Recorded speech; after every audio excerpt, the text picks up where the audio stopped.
Salute, West. Welcome to the Damu Kiwe Conversations. Hit that button on your way in. It's free. It's free. Everybody likes free, right? You know what I'm saying? On your way in, hit that. That's the least you can do. This is the voice of the culture, the Damu Kiwe Conversations.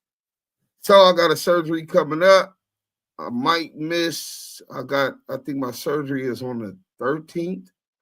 I might miss. They're gonna oral surgery. They're gonna extract 2 wisdom teeth. So when I got my face mask on, it's to protect all the air from coming up and further infecting that because they got infected. I'm on antibiotics and all of that. But we definitely gonna get into it today. Let me see where we at on Instagram.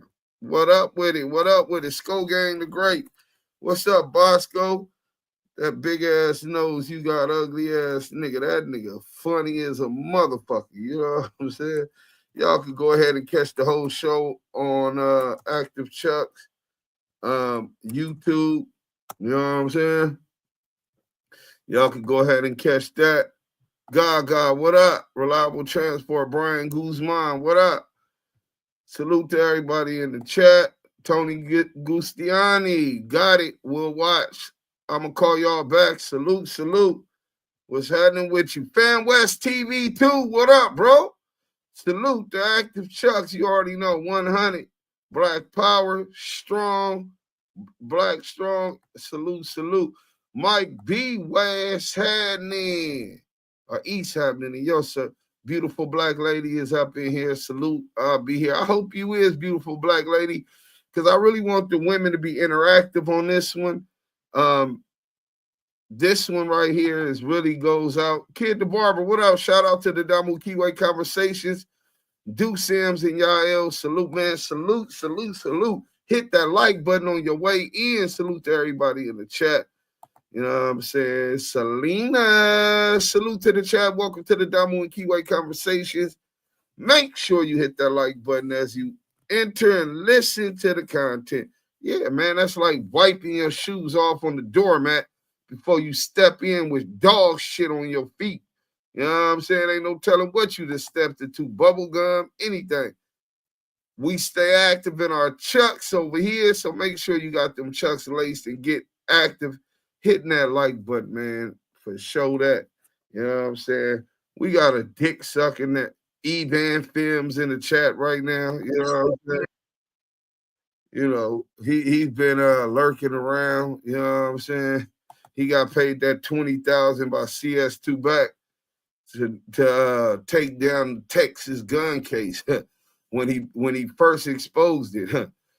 Little did he know I was gonna call old Debbie McLaughlin, Wheeler County, Texas, man, and get everything that he tried to hide. At least he got his 20,000. I ain't mad at you.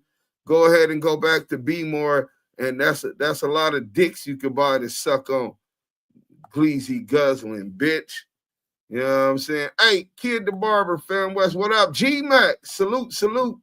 Damu and Kiwe Conversation is the realest for show. That's a fact, bro. From the dough. Binky Mac, Damu Kiwe Conversations, Dukes. Salute, y'all. Salute.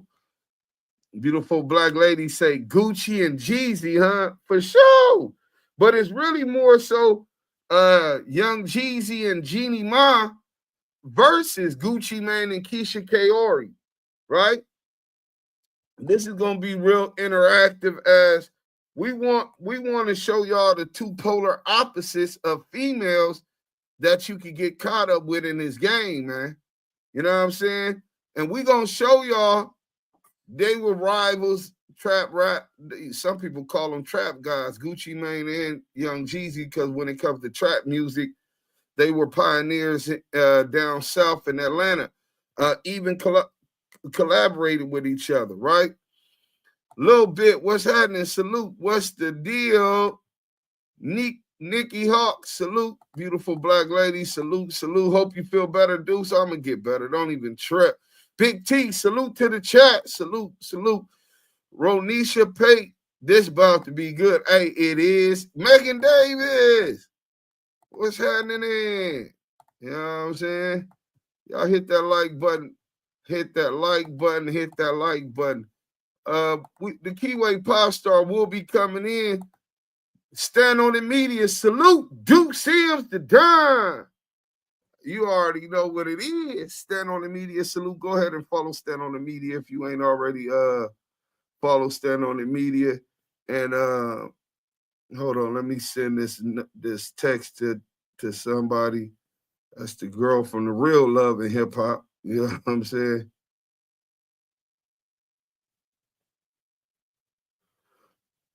All right, boom. So, Yael still ain't showed up. Luke from the Loop, what's happening? Salute to Damu Kiwe. Dukes, what's good, bro? What's good is we got the content. You know what I'm saying? It's early. I know everybody used to us going a little later, but as we doing 2 lives tonight, that's 2. Because 2 is better than 1. And also 2 clubhouse rooms tonight. We definitely wanted y'all to step in for this. I know a lot of people get Degante Cobbins. Salute to Deuce and y'all. Salute to you, brother. Shalom. A lot of people be like, when is we gonna get some other content besides the Big U, Whack 100, and all of that? Well, we gonna continue to flame them up, but we always got other kind of content, and this is one of the ones we wanted to do. I hope that y'all could really enjoy it. In fact, Mega Date Steffi Weffy, that thoroughbred with all that ass. We see you, girl. OG Meg, Miles in the chat. Salute to you. Shout out to the Blue Wrench Mob. If I haven't already shouted y'all out. Pookaroo, what up? What up? Are they coming in now? Hit that like button on your way in. You know what I'm saying? Oh, we gonna flame them. You know we gonna flame them, but not right now. This is a different story. Let's get into it. Because I know some of the women in here, they're not really hip to the hip hop and don't really get into all of the negative beats and bullshit that goes on with the hip hop, within hip hop culture. So we're gonna take y'all back to this old little spat. Another episode of Swamp Stories. For this episode, we head back in time and across the country. But before we get into it, make sure to leave a like and subscribe if you're new. You can also follow the Instagram page as well to request videos. So let's get into it. Atlanta, Georgia, a city of prosperity, entrepreneurs, small businesses, and thriving families. That's what Atlanta's known for these days, but it wasn't always this way. So let's head back to the 1990s. Atlanta looked like a completely different city, and anyone who was around can vouch. But you might be thinking, yes, every city changes, what's new? But no, this is way different. Let me break it down. Atlanta had 37 public housing complexes, which is the most per capita of any city in America. The city's landscape looked completely different than it does today. All of those fancy condos and apartment buildings that you see today used to be some of the most dangerous housing projects in the country. But how did this happen? 1994. The city of Atlanta had gotten so bad that the federal government decided to step in and take over the Atlanta Housing Authority. They would launch a program called The Hope. This planned to demolish all 37 complexes throughout the city. So starting in 1994, this would all begin. Residents would get the notice on the door saying that it's time to pack your bags and leave. But where do these people go? Well, the city would give the residents something called Section 8 housing vouchers, meaning that they can keep paying their same rent and they can choose where they want to live. It's really a win-win for the residents, right? The head of the project would even celebrate that these residents can now move to upscale communities like Buckhead, Midtown, or Lenox. But that's not what happened at all. Atlanta landlords were not accepting these vouchers, even though they would receive tax credits. So pretty much they had every incentive to do it, but nope, they were not budging. So tens of thousands of these Atlanta residents began looking elsewhere. And what they found out is that plenty of cities would gladly accept their vouchers. Decatur, Panthersville, Forest Park, Riverdale, East Point, and many more middle-class suburban and country towns would begin filling up with former public housing residents. In fact, in the 1990s, Atlanta lost over 100,000 residents. And as more and more people began moving out to the east and south of Atlanta, these areas began to change very quickly. And that brings us to the new Atlanta. Although the borders of the city never officially changed, all of these outside areas are now known as Atlanta. and most importantly, have the same credibility as the city itself. So as the landscape of the city is changing, a whole new wave of rappers start emerging. So now let's talk about what you came here for. One of the biggest rivalries in rap history, but more importantly, two of Atlanta's biggest bosses bumping heads. But before they were bosses, they started off at the bottom. So let's head back to the start. First, let me introduce you to a young man named Jay Jenkins. He grew up about 2 hours south of Atlanta in a small town called Hawkinsville, Georgia. And Hawkinsville is famous for absolutely nothing. It's your typical rural small town with one major issue: poverty. And like many others in Hawkinsville, Jay grew up in a trailer park with a mother who was struggling financially and with sobriety. So at a young age, Jay began hustling to make money, and he was really good at it. But one day, his friends connect him with some new clients. So he walks in their trap, and that's where he sees his mom laying on the couch. At this moment, Jay is affected in two ways. First, seeing his mom in that condition, and secondly, knowing that she's a client of his own friends. So Jay decides to take it on the chin by realizing that money is the motive at the end of the day. And after this moment, he would go harder and harder. But then reality would hit. In 1997, at 16 years old, Jay would get arrested and sent to a boot camp for 9 months. And at this boot camp, absolutely zero progress would be made. That's because he would be roommates with another teenager named Demetrius Ellery, also known as Kink. Kink would either be the worst or the best person for Jay to meet, depending on how you look at it. That's because Kink was just like him, except in a bigger area called Macon, Georgia. So anything that Jay was making in Hawkinsville, Kink was tripling that in Macon. So after the 9 months at the boot camp, the two would go their separate ways. And during this time, Jay would completely take over the South Georgia region. He was reportedly touching millions of dollars before the age of 20. But despite the success, his eyes were set on way bigger dreams. So a couple of years later, he would link back up with Kink. And mind you, Kink is getting a ton of money at this time as well. But their business plans had nothing to do with the streets. They would start a music label called Corporate Thugs Entertainment, also known as CTE. Jay would even build a studio where young artists could record for them. And soon enough, they have a star in their hands. But sadly, he would get caught up and receive... Hold on. Just in case y'all didn't know, the Kiwe Pop Star is in the building. The Kiwe Pop Star. Hey, man, I had to take a break even though I'm late. Salute, man, to Deuce M's for holding it down till I came around. Appreciate you, my brother. Man, salute to everybody in the chat. Y'all know that's where it's at. Salute to everybody on stage, man. Salute to the Blue Ridge Mob that's on their job, man. If you're a friend that tapped in for the first time, make sure you like, comment, and subscribe to this content. Deuce, we on Clubhouse with it? Yes, sir. Hey, man, salute to everybody on Clubhouse. Salute to the chat. Salute to the goo. And salute to the mods on stage, man. Make sure you share the room 3 times so in the hallways we can get that shine. Man, y'all already know what it is, man. Y'all see the title. Love and Hip Hop, Young Jeezy and Gucci Mane. Oh, man. Y'all sitting with the 2 hottest content creator podcasters on the internet, man. Deuce M's, the Don, with Yael, the Kiwe Pop Star. Bringing y'all the receipts with the authentic voices of the West Coast and the culture. Damu Kiwe Conversations. We're going to get back to the content, but this is Young Geezy and Jeannie Mai. Yeah! Main and Keyshia Kaori. Love and Hip Hop edition on the Damu Kiwe Conversations. Let's get back to it.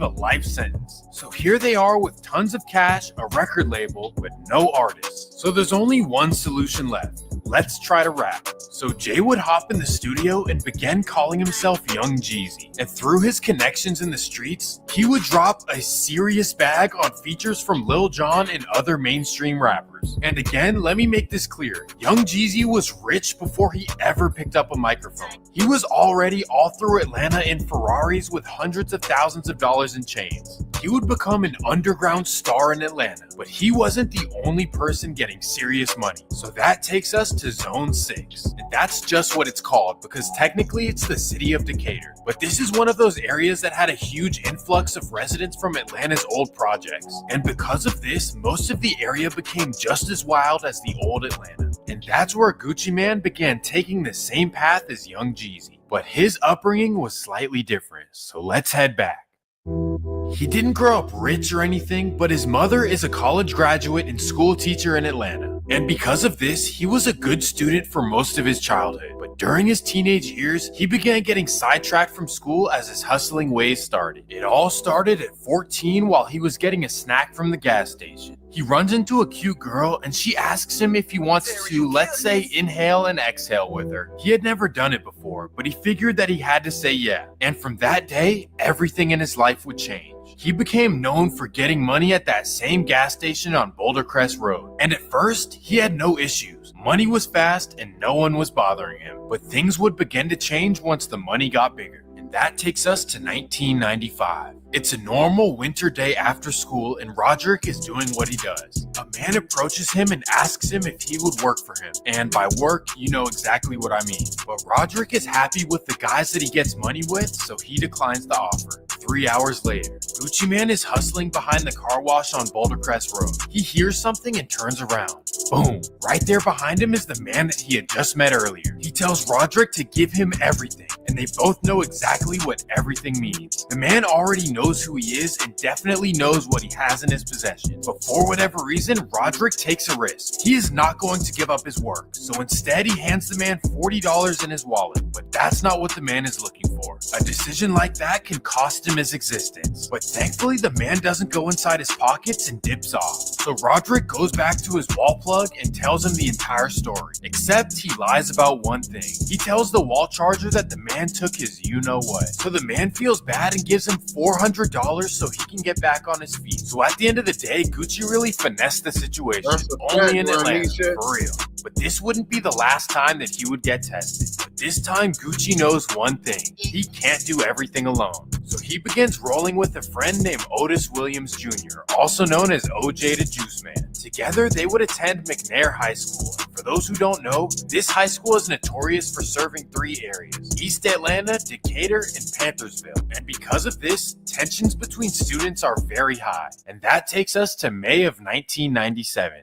It's the last week of school and a food fight breaks out between different groups in the cafeteria. Gucci gets food splattered all across his shirt, so he slowly gets up and boom! He slaps the guy who threw the food. Everyone freezes. That's because the kid he just hit is from a group called the East Shoals Boys. This is a large group of guys who claim the Panthersville area, but Gucci does not care one bit.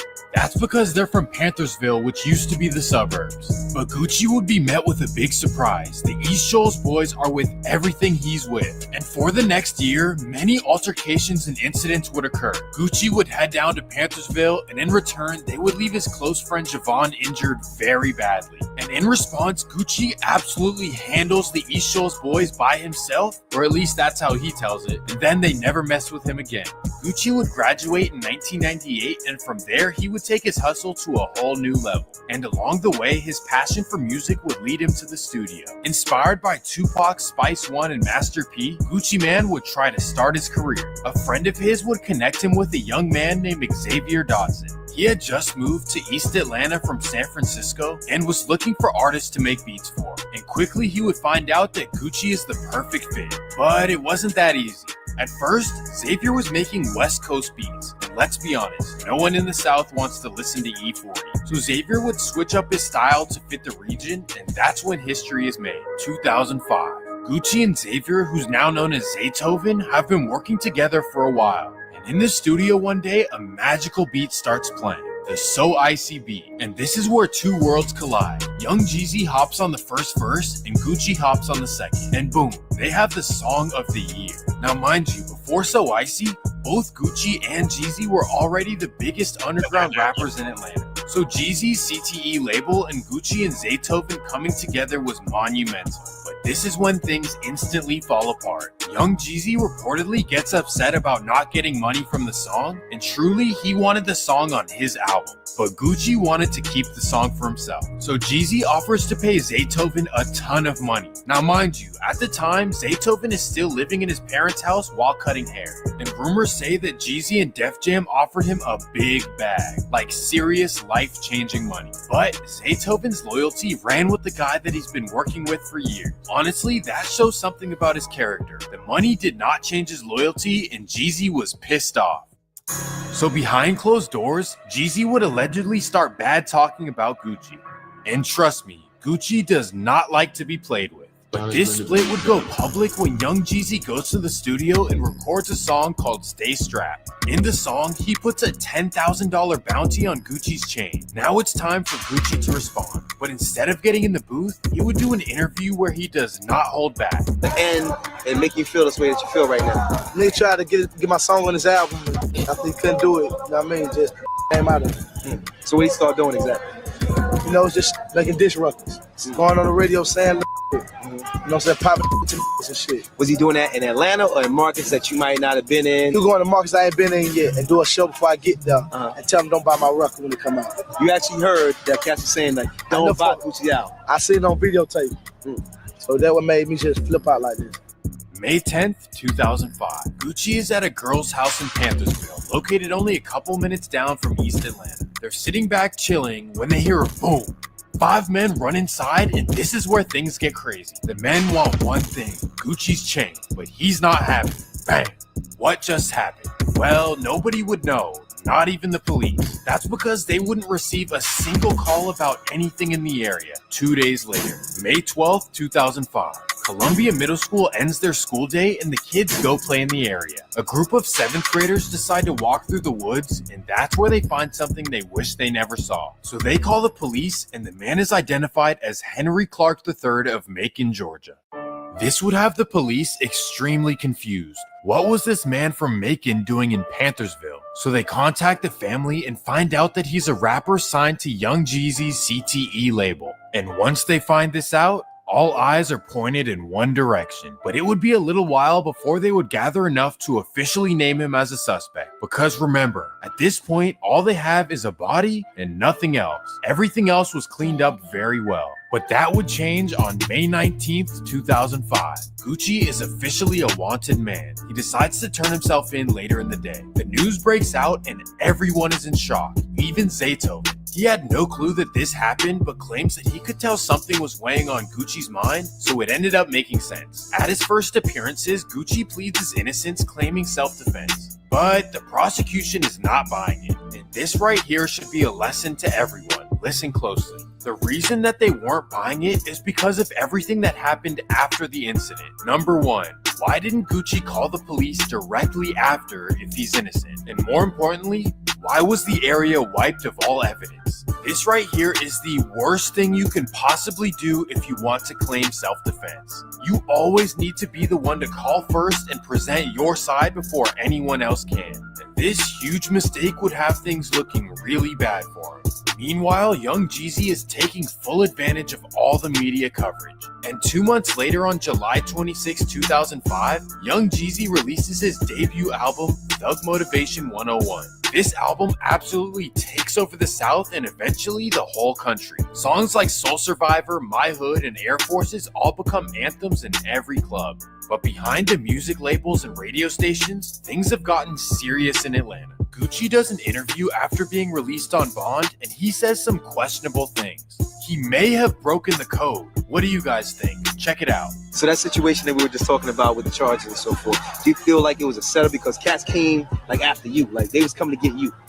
Yeah, I think it was a setup. Do you have any indications on who it might be? Have you heard anything on the streets? Just whatever you feel in your own heart? Well, so like I say, ain't too many people got the motive to do shit like that. I just like a detective, learn, look at the motive, who has motive to do it. And this already has motive. Jeezy. Yeah. Okay. Straight up. Well, Young Jeezy absolutely believes that Gucci broke the code and he wouldn't hold back. For any hood know if you get in any type of trouble and throw your name in that shit, he's a snitch ass. You know what I'm saying? He got got a song got on. Now you want to talk crazy? Oh no! Hey, dude.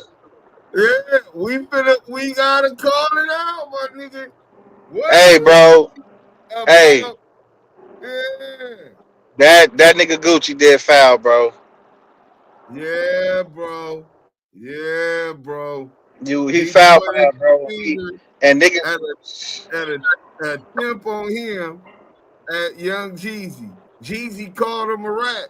See, I didn't even know that I never seen that Gucci man until right now. I swear to God, nigga, I never even heard nobody saying Gucci was a rat everybody I know say Gucci was a real one.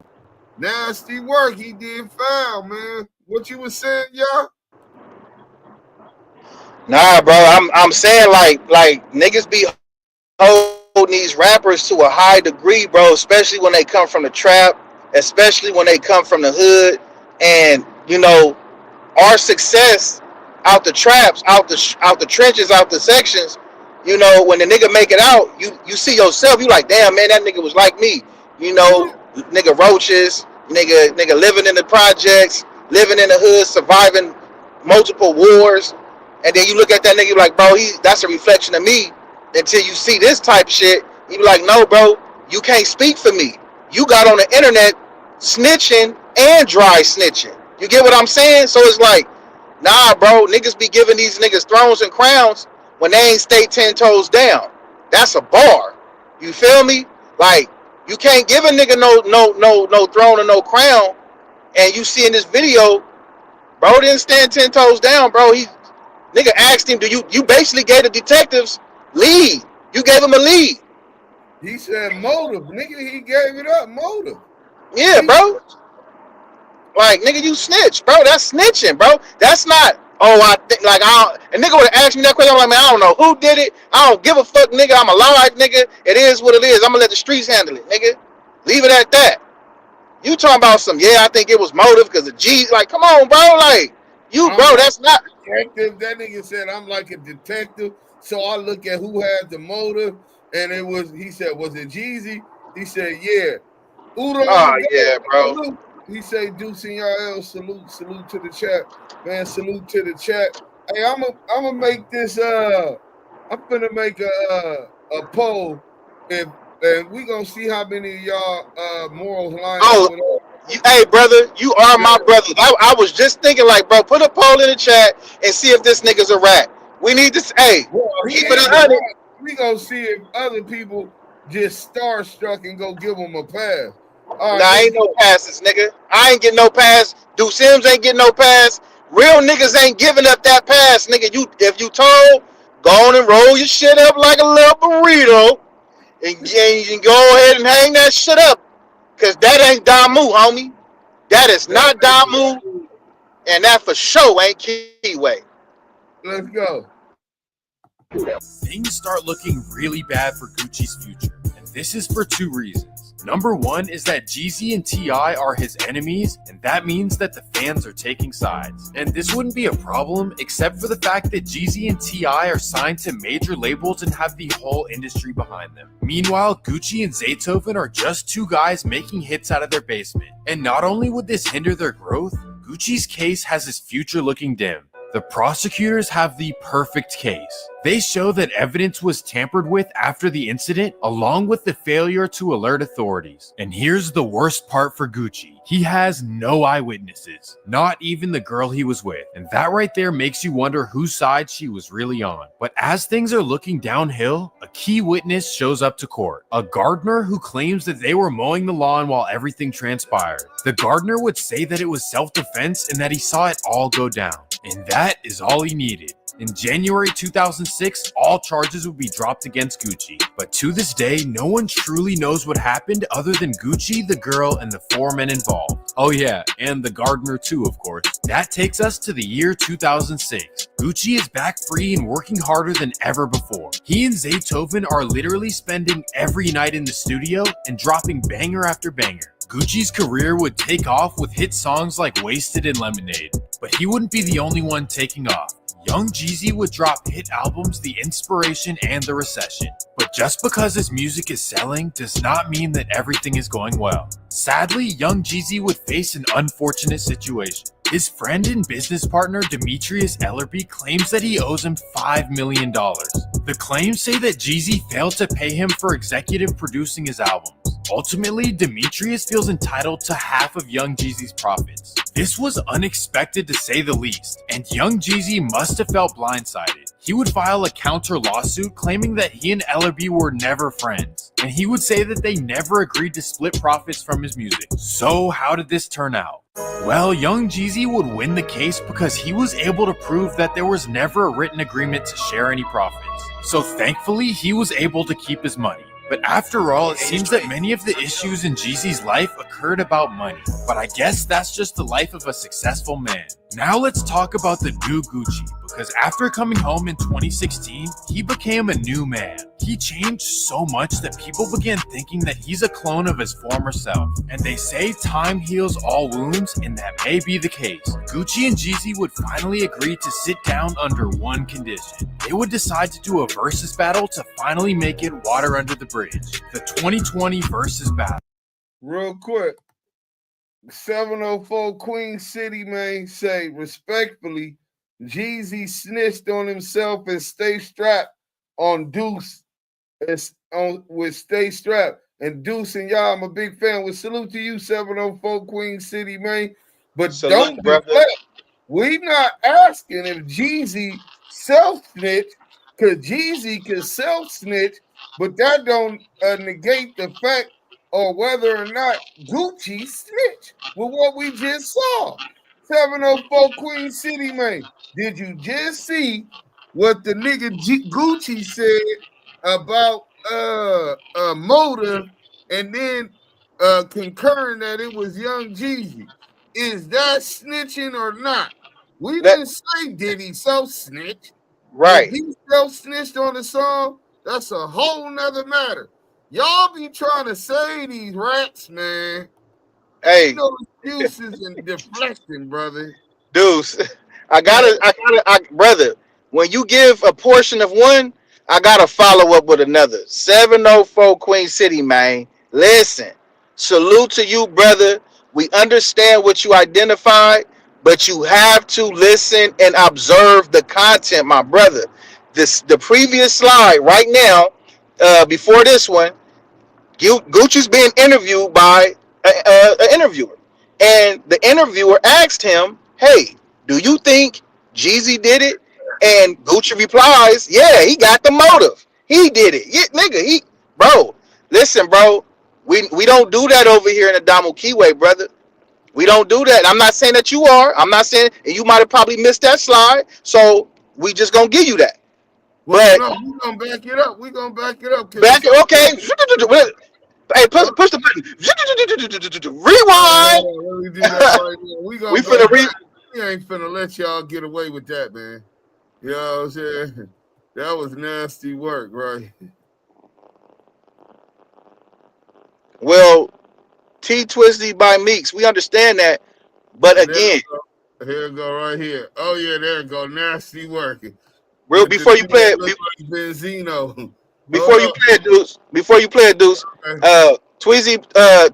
Twist by Meeks. Listen to what okay, look, whatever Jeezy did, he did. This man snitching and saying what he's saying, that's snitching. So let's get to that, man. Let's get the content, man. Yeah, well, Twist by Meeks, we don't know if he the one. If he told on him, he would have been in jail. This nigga just, you finna hear it right here. Cause you talking about what you think, what you remember. We talking about this shit that I never seen before. Let's go. Some questionable things. He may have broken the code. What do you guys think? Check it out. So that situation that we were just talking about with the charges and so forth, do you feel like it was a setup because cats came like after you, like they was coming to get you? Yeah, I think it was a setup. Yeah. Do you have any indications on who it might be? Have you heard anything on the streets? Just whatever you feel in your own heart? Well, so like I say, ain't too many people got the motive to do shit like that. I just like a detective, learn, look at the motive, who has motive to do it. And this that nigga said, I'm just like a detective. I look at who has the motive and motive to do it, nigga. I'm just like a detective. And y'all trying to say this, nigga, this is nasty work. Hey, Gucci, I never knew that what Gucci really stood on like this, my nigga. This is nasty work. Listen. It has motive. Jeezy. Yeah. Okay. Straight up. Well, young Jeezy absolutely believes that Gucci broke the code and he wouldn't hold back. For any hood, know if you get in any type of trouble and throw your name in that shit, he's a snitch ass. You know what I'm saying? He locked up, got a song, got on. Now you want to talk crazy. You know what I'm saying? You can't do that. Things start looking really bad for Gucci's future. And this is for two reasons. Number one is that Geezy and T.I. are his enemies, and that means that the fans are taking sides. And this wouldn't be a problem except for the fact that Geezy and T.I. are signed to major labels and have the whole industry behind them. Meanwhile, Gucci and Zaytoven are just two guys making hits out of their basement. And not only would this hinder their growth, Gucci's case has his future looking dim. The prosecutors have the perfect case. They show that evidence was tampered with after the incident, along with the failure to alert authorities. And here's the worst part for Gucci. He has no eyewitnesses, not even the girl he was with. And that right there makes you wonder whose side she was really on. But as things... Hold on, man. I know it's 2025. OG Eastside, come on, man. You said no names were mentioned. Where mentioned, not where. Were, W-E-R. But you say no names was mentioned. The dude said, who, Jeezy? He said yes. Let the record Come reflect. on, man. Hey, in court, this is what they say since he a detective. Stenographer, let the record reflect that the defendant was identified. I identify as a detective. I identified that this person had motive. Was it Jeezy? Yes, it was Jeezy. Brother, I don't see how you not picking up what he just put down. For everybody to hear this. Come on, man. 704 Queen City, man. Let me ask you something. You could be a street dude if you asking this, right? He said, but is it snitching if he not talking to the police? I'm just asking in general. I'm not trolling or anything like that. I believe you, brother. I don't think you're trolling. I just watched one of my close friends get implicated in crimes on No Jumper and academics, and he has a federal indictment, RICO indictment right now, 47 counts, where they cite Whack 100 and Loose Coochie Ashley and the conversation they had implicating Big U in crime. So is that snitching? I mean, I don't think that even is a question, brother. Let's check out this poll real quick, because I see right now we on bullshit. 77%, oh, now it went down to 71%, say yes, Gucci snitched on Jeezy. So 71%, that's still a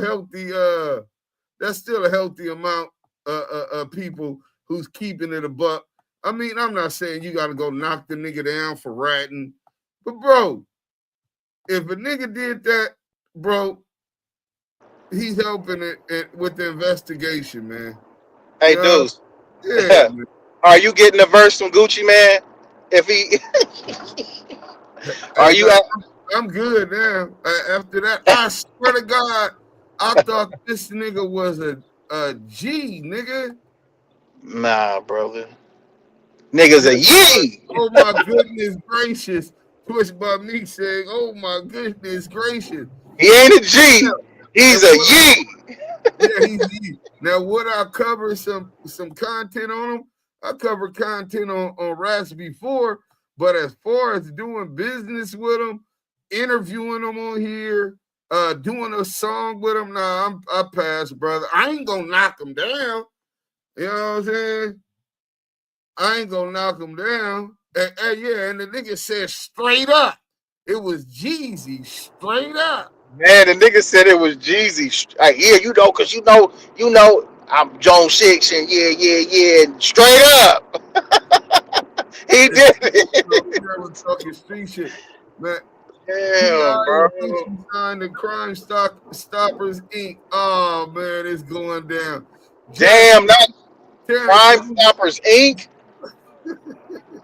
I'm so confused. I'm gonna have to replay this. We ain't in court. OG Eastside, you ain't gotta be in court to assist an investigation of attempted murder, brother, which has no statutes of limitation. Selena E40 is king verbalist. I've yet to hear anyone flipping like 40 water. Shout out JD and 40 water. Hey, Yael, let them know about that 40 water, man. Sprinkle me, man. Ooh, somebody else's work in the VIP with my arm up a skirt. Niggas me mugging they like they want to get hurt.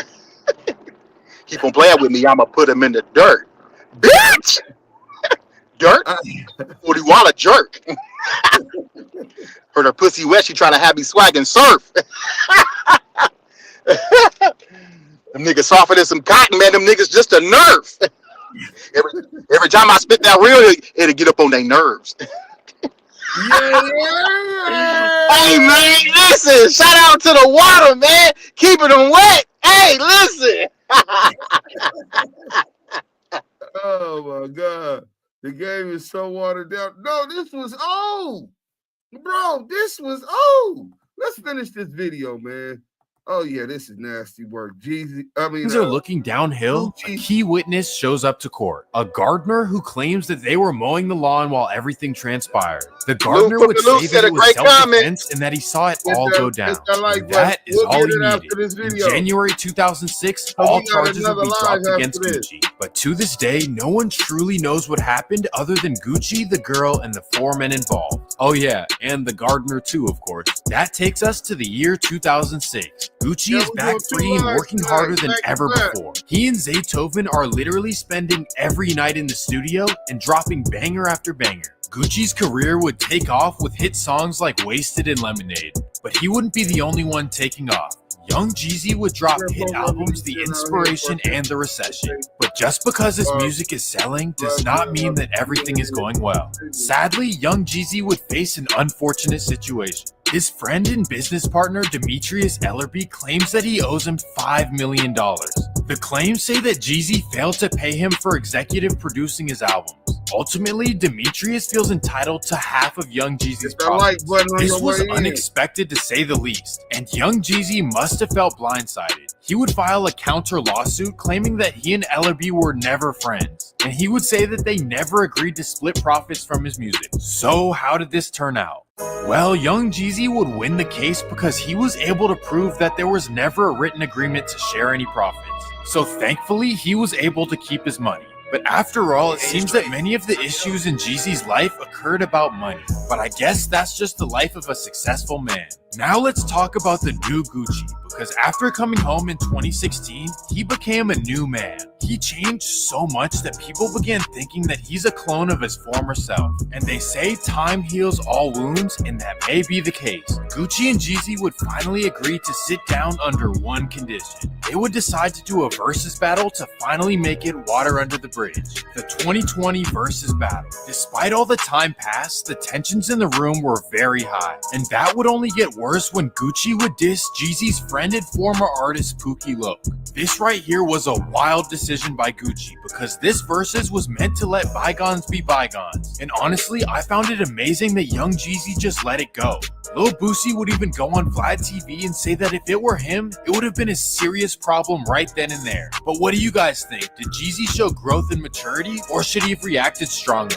All in all, the verses truly showed how legendary both artists are and how many hits they really have. But for me, it showed that Jeezy is a more complete artist. But what do you guys think? Which artist was more influential?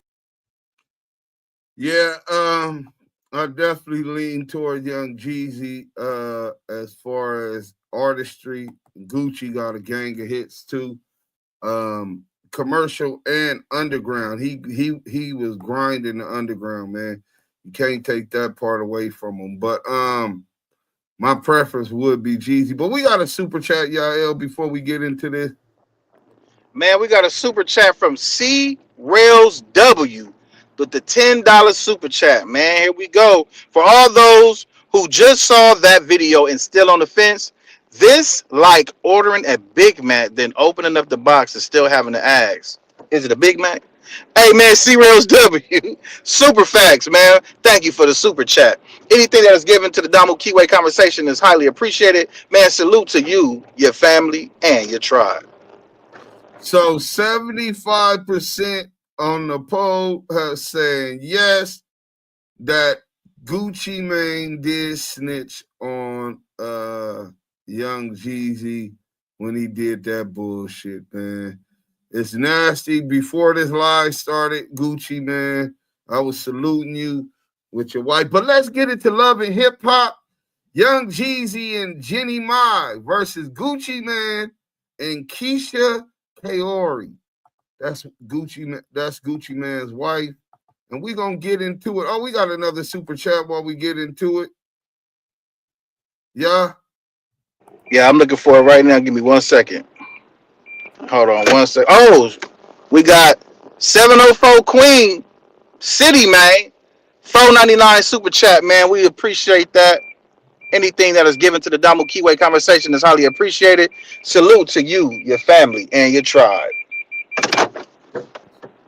704 Queen City, man, also said you got a point on that, dude. Fuck it, cuz is a snitch. Real talk. Your content. Stay on that red ass nigga whack neck. Free Big U and Brick, baby. Hey, man, salute to you. And great comment, man.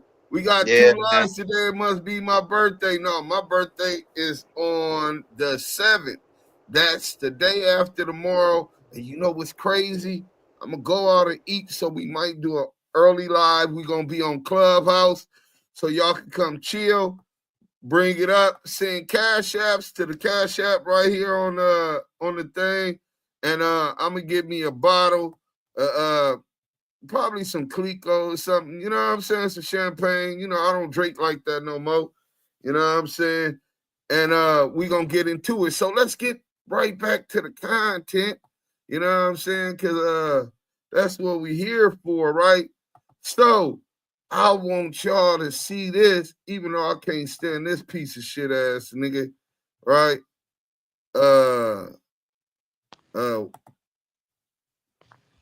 Let me see. PDF Filedemics, right? Mm-hmm. But he had the shortest version. Did we get another super chat? Let me see. Oh no, I'm really sure. No, we didn't. Was you done elaborating on that video, Deuce? Well, if you want to, or you got something that you want to run, I definitely will get to that. I just want to say this towards when he asks, did Jeezy show growth and maturity after Gucci Mane got on stage during the verses and disrespected his deceased unalive friend? I'll say this, like Deuce said earlier, nobody's telling anybody to go out here and unalive this rat. No, we're not saying that. That situation is on the hands of the individual that it happened to and his friend, which is Jeezy, right? Now, this dude, Jeezy, knew that Gucci Mane did and broke the code and he snitched openly on the internet. I wouldn't have sat down with no rat and said, we gonna bury the hatchet. The hatchet is buried because my homie is buried. If you get what I'm saying, you understand what I'm saying. My homie dead. So all that, nigga, it is what it is, bro. Nigga, you had an opportunity to two-piece this nigga. A squabble would have been at least something. You know what I'm saying? Like, nigga disrespect my homie, nigga. At least, nigga, we gotta get down. Like, nigga, what's up with a fade? What, nigga? What you gonna do it up on camera? It is what it is. But if evidently he didn't feel that type of energy, that's on him. And then after seeing that he snitched openly, nigga, ain't no, bro. I'm not doing no verses. I'm not kicking it with you. I'm not doing no business with you. Nigga, it is what it is. If you hear what I'm saying and you don't like what I'm saying, nigga, it is what it is. It's what it is. Nigga, you feel some type of way? Okay. Nigga, oh well. Take it up with the creator. I ain't fucking with you, nigga. So you could take that and perceive it however you want to perceive it. Gucci to Jeezy to me, I would have two-pieced that nigga. I would have two-pieced the nigga. At least we could have got down. That's just me though. This nigga snitched on, put a nigga motive the nigga in the whole unaliving. You doing fucking verses with a rat ass nigga trying to be cool with a rat. Ain't no fucking being cool with no motherfucking rats, nigga. This is why you don't be cool with them. This is why you leave them rat ass niggas where they at. Fuck all that shit, nigga. But to each his own. Let's get back to the content. All right, we got a new poll. Do black men get successful and pick fake ass women? We gonna go ahead. Yeah, we gonna go ahead and start that poll. Stay active in the chat. We finna get into this. Remember, this is the Damu Kiwe Conversations, Love and Hip Hop Edition. Young Geezy and Jeannie Mai versus Gucci Mane and Keyshia Kaori. Now, this is the last thing a successful black man should have to deal with after he catches his wife cheating and filed for divorce. And the crazy thing, they always talk about the angry black sister. Well, I want y'all to check this out, right?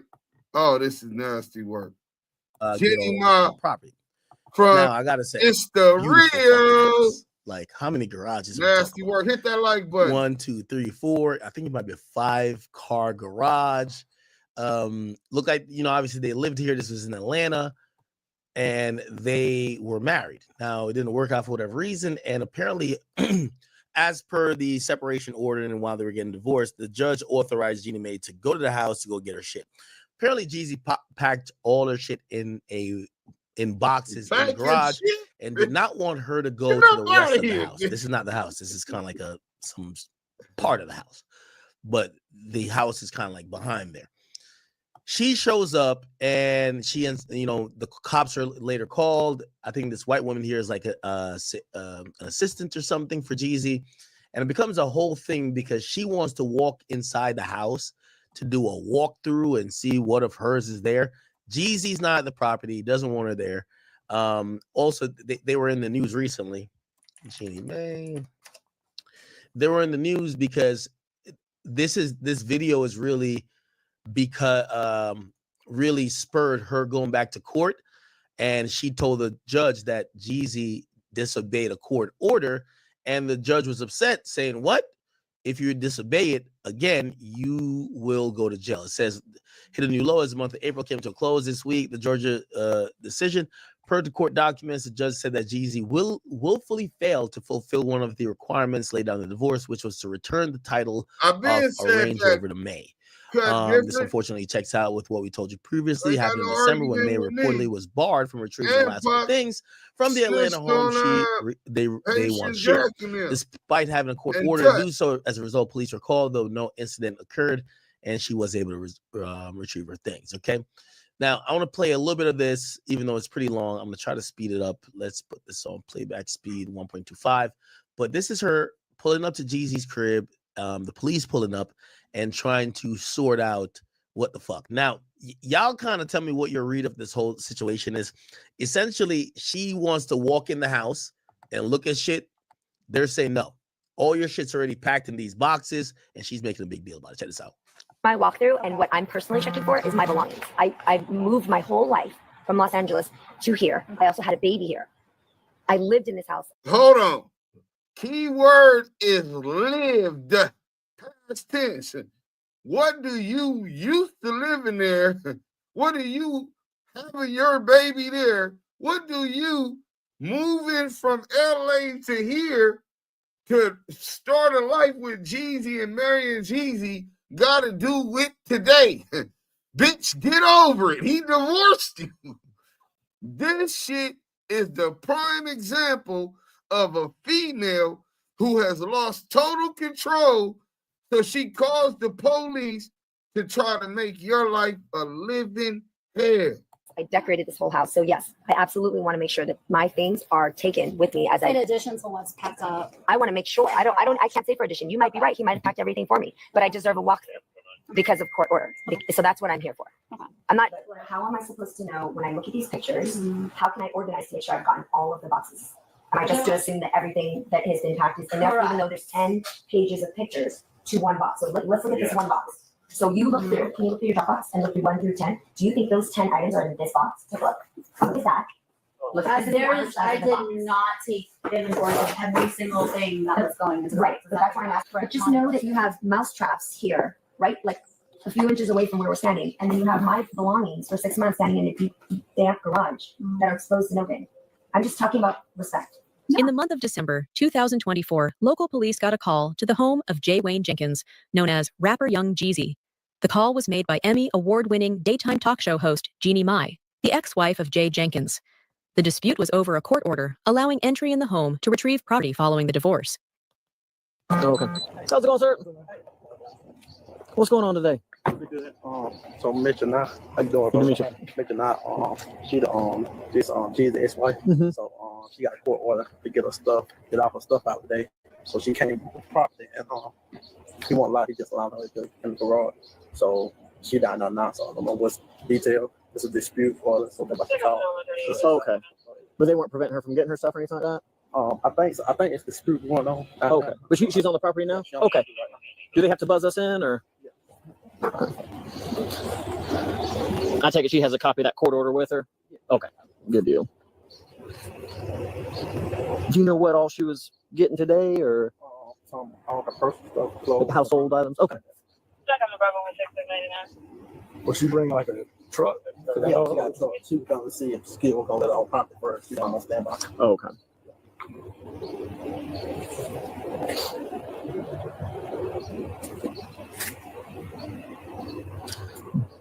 Usually lunchtime on a Monday is a weird time, but yeah, I mean, I guess it's never a good time. Can we skip through this a little bit? Okay. Okay, here we go. Personal things as far as like your clothing and things like that. I'm gonna step over here a couple feet so I can read this. Yes. Yeah. So that's Jeannie Mai talking Yep, to like I went through every one of them. My items are still not in there. Okay, so if there's anything that's of dispute, we'll just have to handle that. Yeah. Yeah, that's okay. Get everything. Yeah. Yeah, so I'm here to do that, but my security's not being let in. So we haven't been able to move forward. So we've wasted another hour of all of these people's time since I've been here at 9 o'clock, which you guys knew since Friday. So now we're at almost 1 o'clock. My security's not here. I'm not able to walk through the boxes. So I just want you to know that this is all still being held up by you guys. No, she told you on Friday. We can call her if you want to, but we should not have any conversation about this without proper counsel. So you should actually include her on the call right now. Actually, I'm Get this shit up, bro. This is nasty work.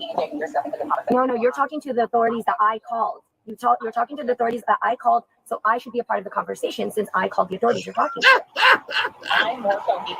So I should be a part of the conversation since I'm the one that called the authorities.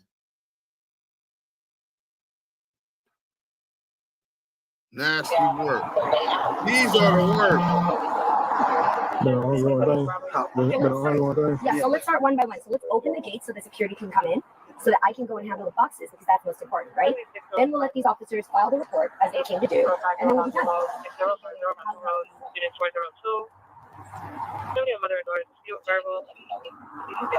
Yeah, of course. Yeah. Okay. All right, so I'm gonna open here.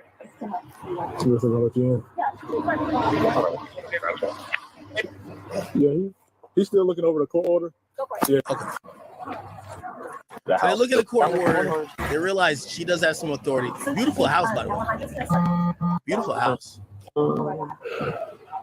With all information regarding the application, to be present, each third party to be a member of the for your walkthrough. I mean, he can or can't. I just know he needs to have security. Okay. And then I was allowed security, and I was told that if I do walk through, Get that he that has a light, security bud. or his representative to walk. Very with me as I walk through. controlling. That's what I know about. I'm not sure if he was. I don't remember him being forbidden not to be here, but it wasn't a problem to me if he was. Vision furnishing. And I take it, do you have like an itemized list of everything that you don't believe to be boxed up? Yes, I do. You do? Okay. Yes. That's fine.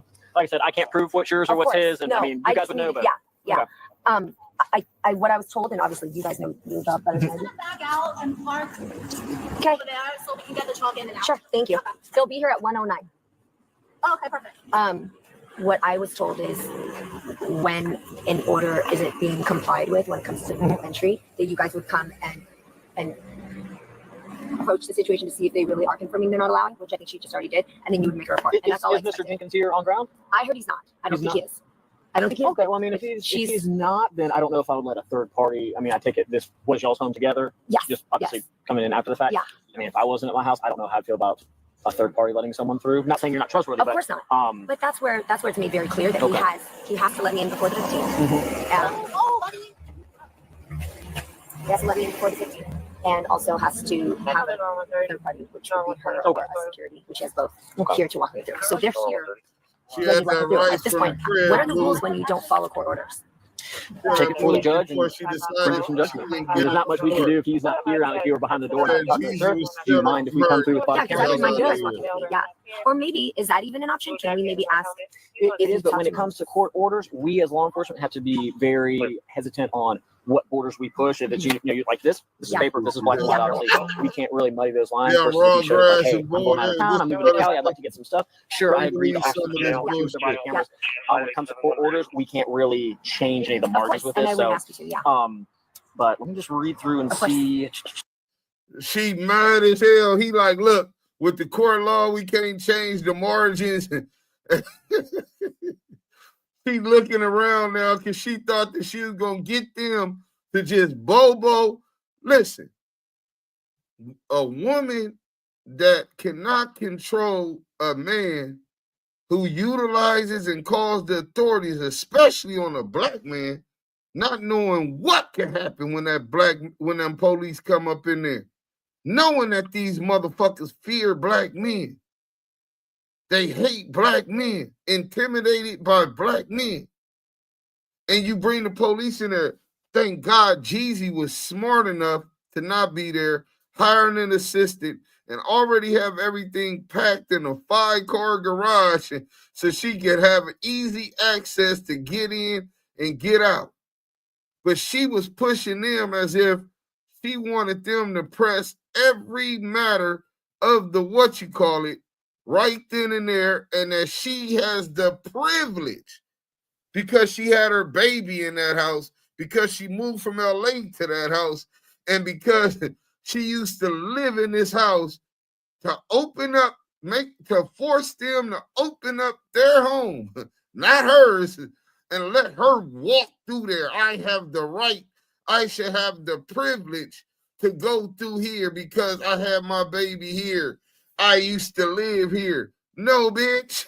No. This is crazy. This bitch is a controlling piece of shit. And now she can't get control of him. She being petty as fuck. Pay attention to this shit. I'll just be a moment. Let me check something. No problem. So respondent shall pick up her few listed items on Exhibit 8 on or before December 15th. She'll have 6 days. Okay. Response should be printed. All right. So they start going to go get stuff. The assistant tells her, yo, half of your shit is like all your shit actually is in the garage. It's already in boxes. So they walk to the garage. So,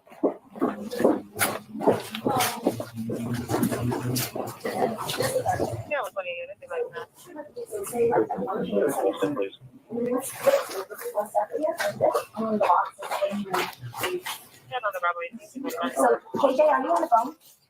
I just want you to know as I'm looking through, some of the boxes are damaged with the clothing was exposed. And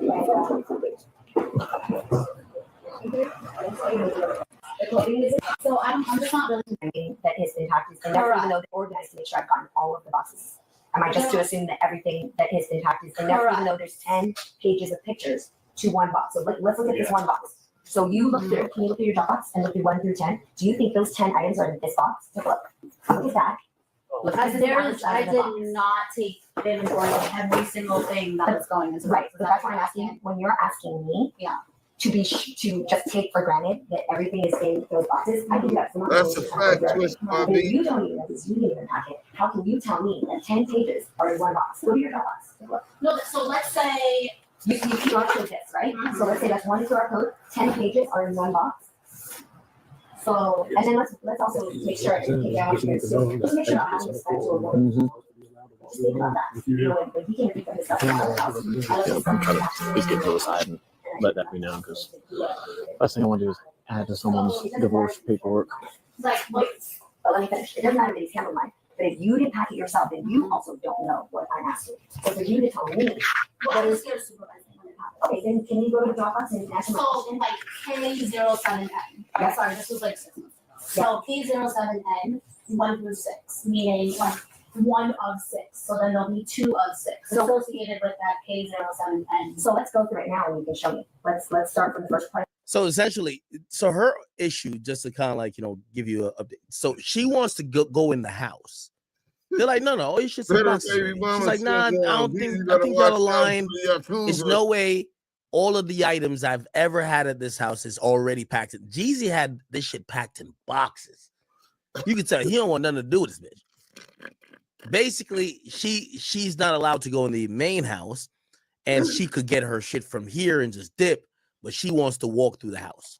The drop off. Because I'm sure if it were your belongings, you'd want to make sure you have So, them. for example, like your awards will be in K0E3. Okay, so when we go through these, I guess the best thing to do is let's scan it, let's look it up, let's open it, make sure it's good. Yeah. To get out, because the problem is these are all going to LA. And I would hate for us to then open it in LA. Yeah. Find the things are down to the So let's start from.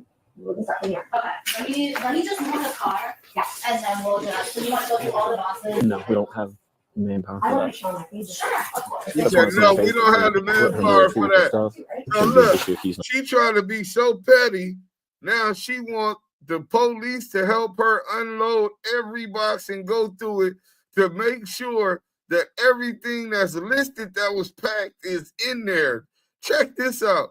Not here, But really, she don't care about that. She want to get in that house. Like Mike Beasley say, she trying to see if he got another broad living in there. She trying to get the police to go up in there to try to find some of his burners. She already had tried to put the police on him because he got chopsticks and all of this, allegedly. Bitch probably was lying.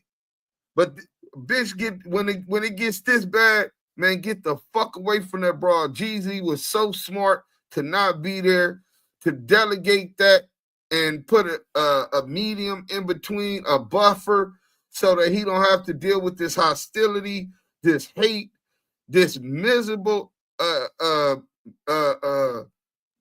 baby mama syndrome that this bitch is stuck with. Yes. How does everything look? Okay. Yeah, I'm gonna talk to her real quick as far as item 10, and then I'll reconvene with you. Go for it. Man, what was the expectation today? Is that you have law enforcement for the loading process, or you just wanted the walkthrough? What up, Me?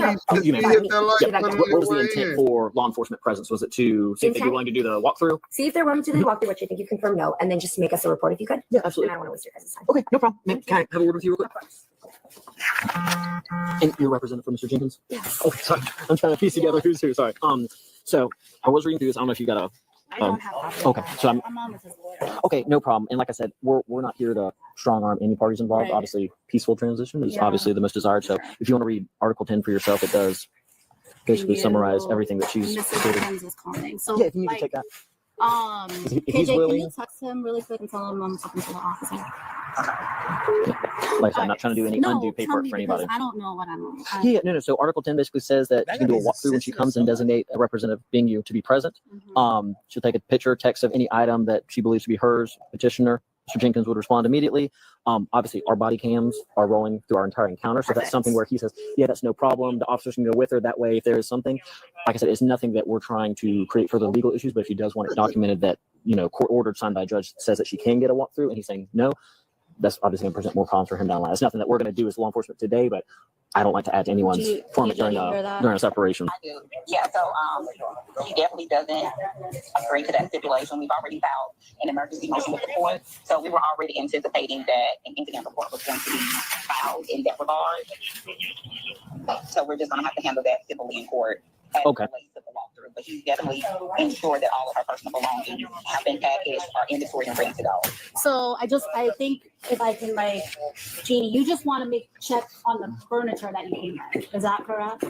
I want to do my walkthrough. That's the court order. Let me do my walkthrough, and what I'm personally checking for is my belongings. I've moved my whole life from Los Angeles to here. I also had a baby here.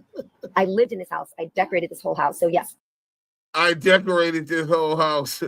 So she want everything that he paid for to say that it's hers. And that's why she can't get it now. She being petty. I moved from LA to this house. Well, you don't live here no more. What? You have no entitlement to this man's space or home anymore. How do you feel this entitlement is disrespectful?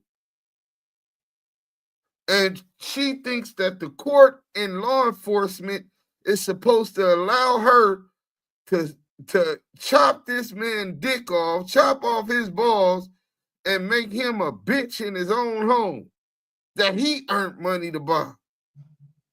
This is crazy.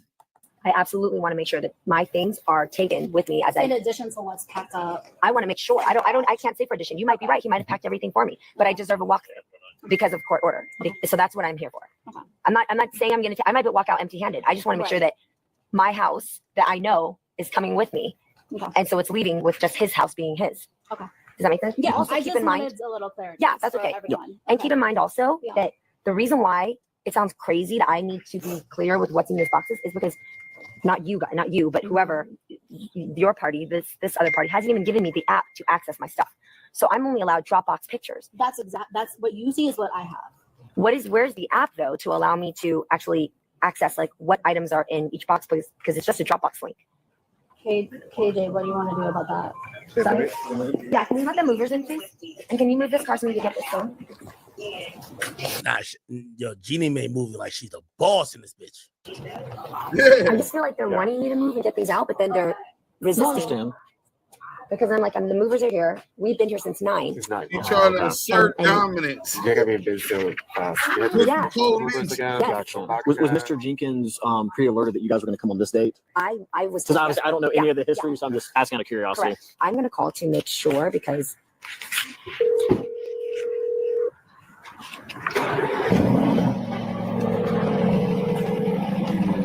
Yeah, I don't know if she a brokey.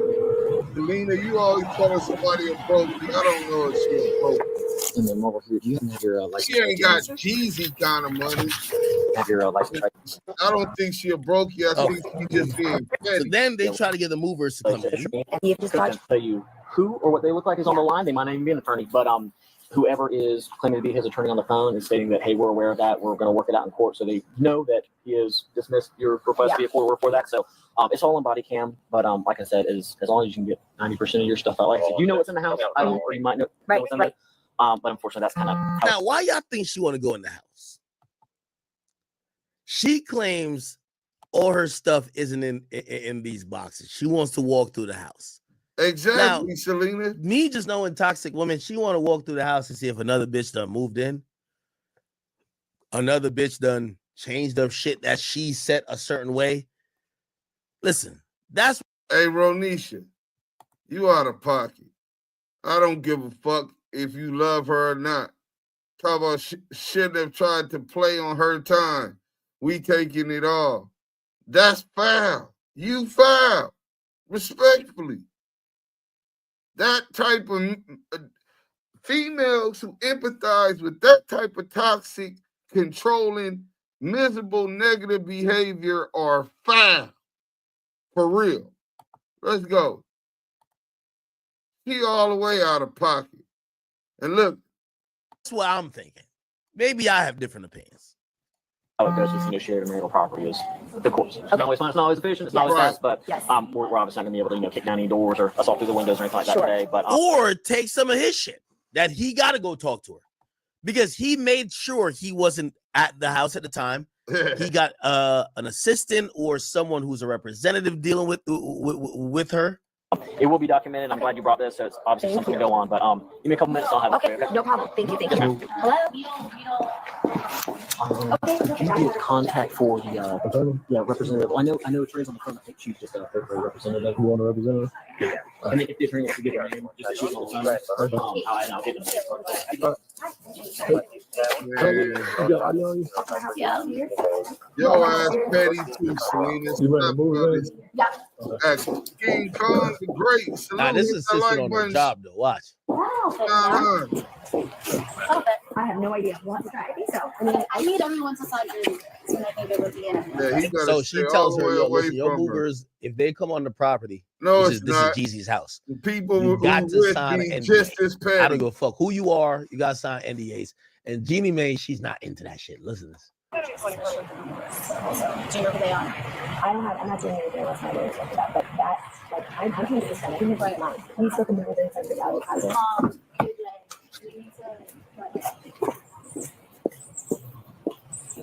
Jeezy look like he got a good, like she's a good assistant.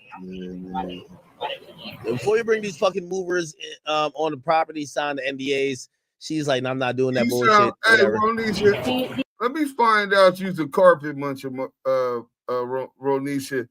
talk about we women gotta stick together. Yeah, y'all gonna stick together and none of y'all gonna have no women. Y'all do realize that it's like 11 men to every woman, right? That means that's why a lot of y'all sharing each other and y'all bumping coochies now.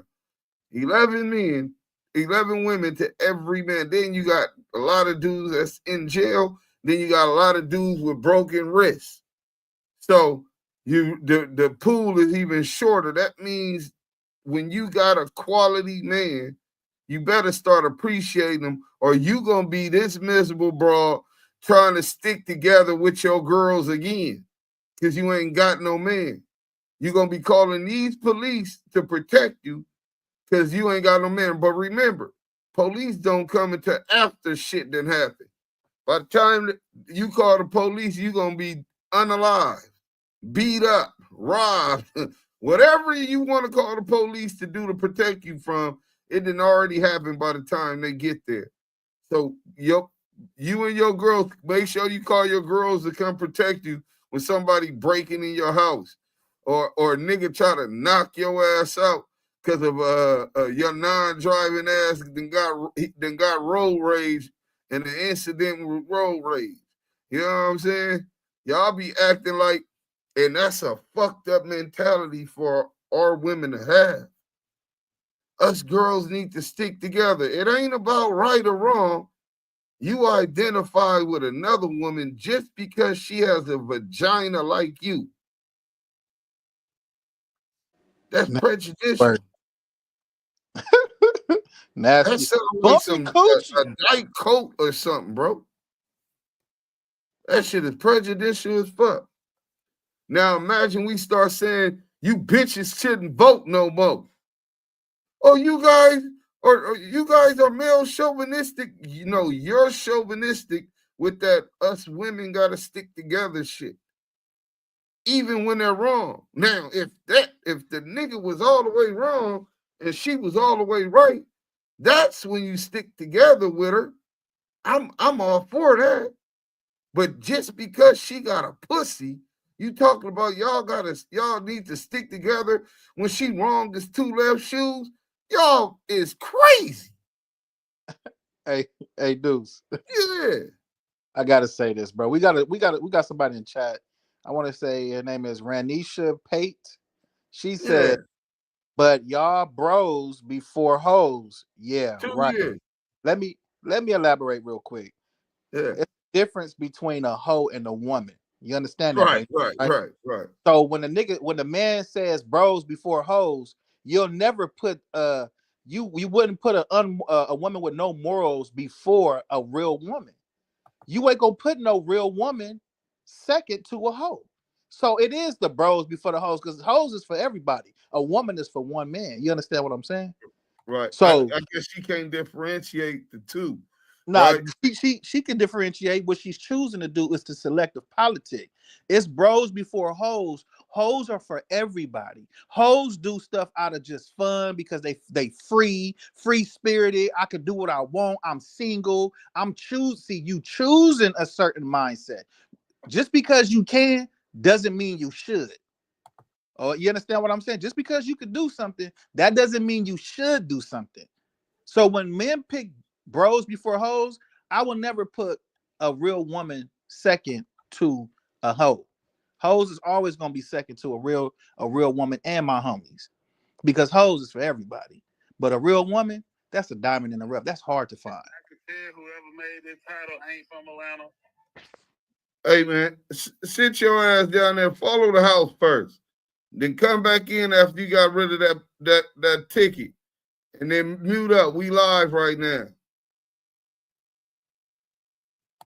So they going crazy. Let's check out to see what the thing is. So 73% say yes. Do black men get successful and pick fake ass women? 73% say yeah. That's what niggas do. They get these arm candy broads who wasn't there through they struggle. What that nigga Nipsey say? Rest in peace to Nip. He said, if you sharing your success and not your struggle, you's a fool. Then You start to look like food. The game won't even chew, eat you up and spit you out. You know what I'm saying?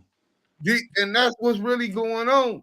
They don't appreciate the struggle that this brother had to do hustling with the story we just heard on what was that, Swamp War Stories or whatever?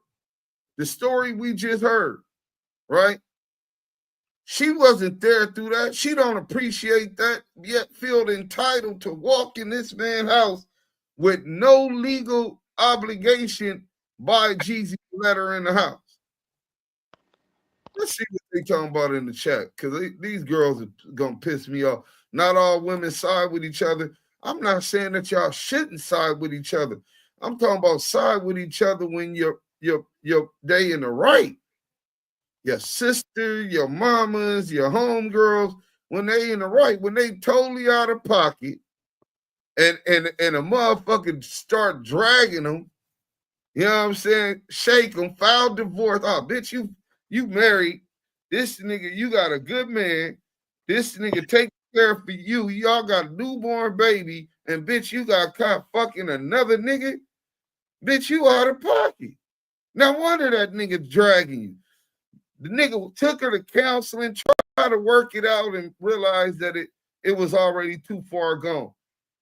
This bitch, if she's behaving like this in front of the police, imagine how she be and he's not there. Imagine how she be behaving with nobody there, just him and her. Playing the victim, straight Karen. Nasty work, brother. And y'all talking about because she a woman. Man, that bitch, my niggas be foul. Nigga, I got a homie right now. Nigga, I be on that nigga head. I don't say it publicly, but this like one of my sons. I raised this nigga, checked him in high school and all kind of shit, right? And he has a son that he didn't claim. His son is famous now, a famous rapper, right? And I told him, I said, bro, you see how it turned out? Nigga, you's a piece of shit. Nigga, you knew that was your motherfucking son. You know what I'm saying? Nigga, you gotta, all my friends know if you consider me a friend, I don't need no dick pullers to, hey, do Sims, you right. And then, no, tell me what the fuck you think I need to hear because you my friend, nigga. I need to be held accountable. If I can't respect Yael or Pop LQ or Big U or Tiny Draws or any of my homies, Two Boo Gangster, my nigga Flossie, my uncle Big D Mac, these are confidants that if they offer their opinion on a situation, doesn't mean I'm going to listen to them, but I'm going to give it that much more adherence and contemplate it because I know that it's coming from people who wish the best for me. If I can't hear them out, I'm out of control. And that's when you want the best for your people. You don't let niggas continue to do foul. They never grow mentally, spiritually, financially, economically, psychologically. You're stunting their growth. When they get these obstacles, man, it's supposed to be each one teach one. And y'all talking about, she said, bumping coochie. A female with a decent body thinks she's a celebrity because she has an Instagram. No, Jeannie Mai was a celebrity. She was off the Real, which was, I think, Emmy Award winning or something like that show on the CW network. Not the broke rest. That's not gay. Sticking together means not letting men clown any of us over she said that's not gay. Sticking together means not letting men clown any of us over a level, period. Yeah, Ronisha, they done brainwashed you. It seemed like you can't even think for yourself. Looks like her intentions were all about material things. Otherwise, we wouldn't be here. Nigga, I got a girlfriend and a wife on the side. This the nigga Lou for the Lou ain't shit. Degante Collins, she would have to go back to court and get the judge to sign off for her to walk through my house until then get the fuck out of my house. Facts. Right? They definitely will. She doesn't know how to be submissive to a man, so she is one of those that think they can control a man. Twisted by Meeks. Twisted by Meeks.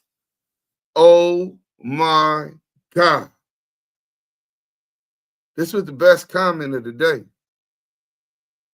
This was the best comment of the day. These females, I can't even call them women because a woman knows how to bask in her femininity. A woman understands the power of being feminine. She doesn't have to exude all of this masculine energy. That shit is a fucking turnoff. I thought Mai was a bad Asian broad until I seen this video. That's why we're doing this live on it today. I would have been miserable as a motherfucker looking from the outside, being shallow-minded, and fucking around and pop a baby up in that bitch. Or it be women like that, bro. You can't even, like, respectfully, bro. You can't even give them dick, bro. Yeah, Rodney Page said because men play too much. So Nah. you just generalize and got something against men. Hey, it sounds like you got some real sensitive scars and some issues between you and your relationships with men that you need to get some counseling. Because it sounds like you anti-man. You really sound like a lesbian right now. I think I'm going to have to bring it to the because church. Men play too much. I know men that's straight busters that'll get slapped around, won't fight back. Some that's gonna fight back. I know some men who never cheated on a woman. I know niggas like me that have cheated on every woman I done had except my last couple of relationships. You know what I'm saying? It's every man is different, but you're grouping them together. That's so crazy. But y'all bros before hoes. Oh yeah, he already addressed that. Lou, chill, dog. Let me see. That's why I'm saying it wouldn't mean a thing for me. I don't want no furniture or place. Keep it. Peace, just me. Yes, but some women play harder. You're right, beautiful black lady. You're 100% right. Listen, I know a female, bona fide, beautiful. Niggas will go crazy if she walked by right now. Just the ass, the beautiful face, the dress, red bottom, just designer, everything. Multi-millionaire, dead homie. I used to date her, right? You know how she got her first million?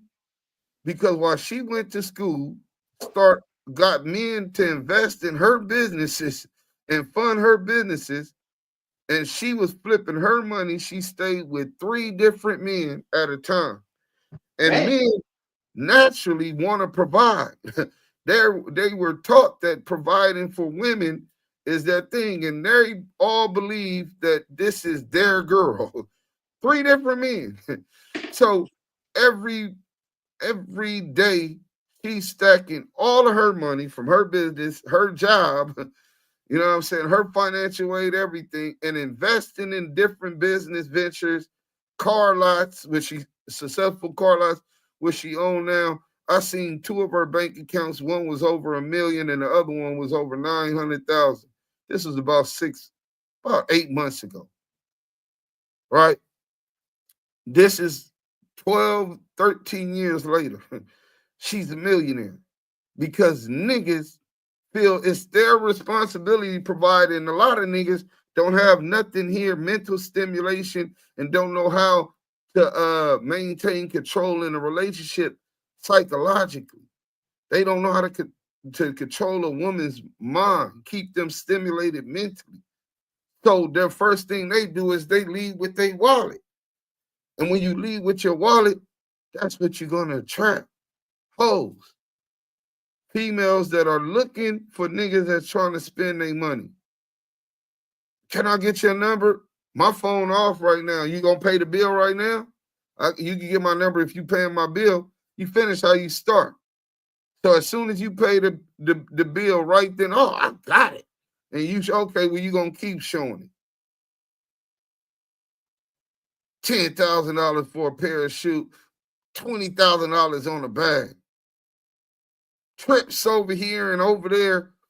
All along, she got two other niggas like you doing the exact same motherfucking thing, and she stacking on all you niggas. She might have been a brokey when niggas met. Well, she wasn't a brokey then. She had the Range Rover. She was already on a little bit, but she didn't have no stack, no 7 figures in her bank account. And it's females like her who then let me know what type of time these females out here be on. Don't be so quick to invest your time, your resources into somebody who just want to run off with those resources. They're consumers, so now you're a consumer. Resources, it take money to make money. You ain't supposed to be saving that money. You're not supposed to be spending that money. You're supposed to be reinvesting that money. Same way she did. But yeah, you're 100% right, beautiful black lady. Some women play harder. They are definitely the most. We all have to be ready for that because it was what we already said she was wrong. You said that you got to stick together because she got a pussy. Stop lying, Ronisha. I said, let's finish this video because this shit is terrible and we almost finished anyway. Do you want your lawyer to approve that? For them to sign that? She can, KJ, you can call Michaela. You have a number. We finna check the thing. You see how difficult this shit is? Everybody's like, call your lawyer, call your lawyer. Let them in so they can get started. Yeah. They're like, call the lawyer, call the lawyer. Yep. Okay, so Alejandro, you feel good?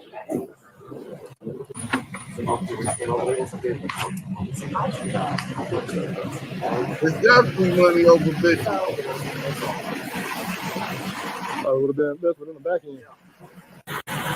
Oh, you used to be a pimp. Oh yeah, you're crazy. I guess they just gonna walk around and talk your shit, y'all. That's what they were hired to do. Hey guys. If the attorney wants to give her info too, a woman can never be a pimp. Lou, you floored me with y'all. Right.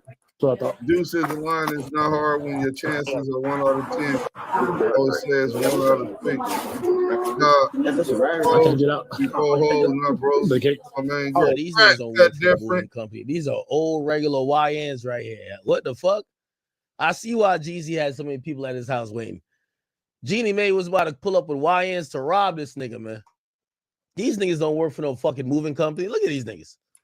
And then, hey, y'all, ain't no moving company type of drink. Imagine Section blows up right now the way Scandalous did and Hit Your Bremen did, right? Right. And you getting booked again 3-4 times a week, $3,500 a show. Some nights you do 2-3 shows. You getting to it. Royalty checks coming in.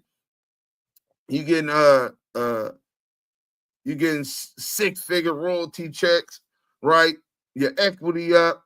You go through a divorce with a girl, and your ex-wife, and she comes with a U-Haul truck to pick up her shit with these niggas.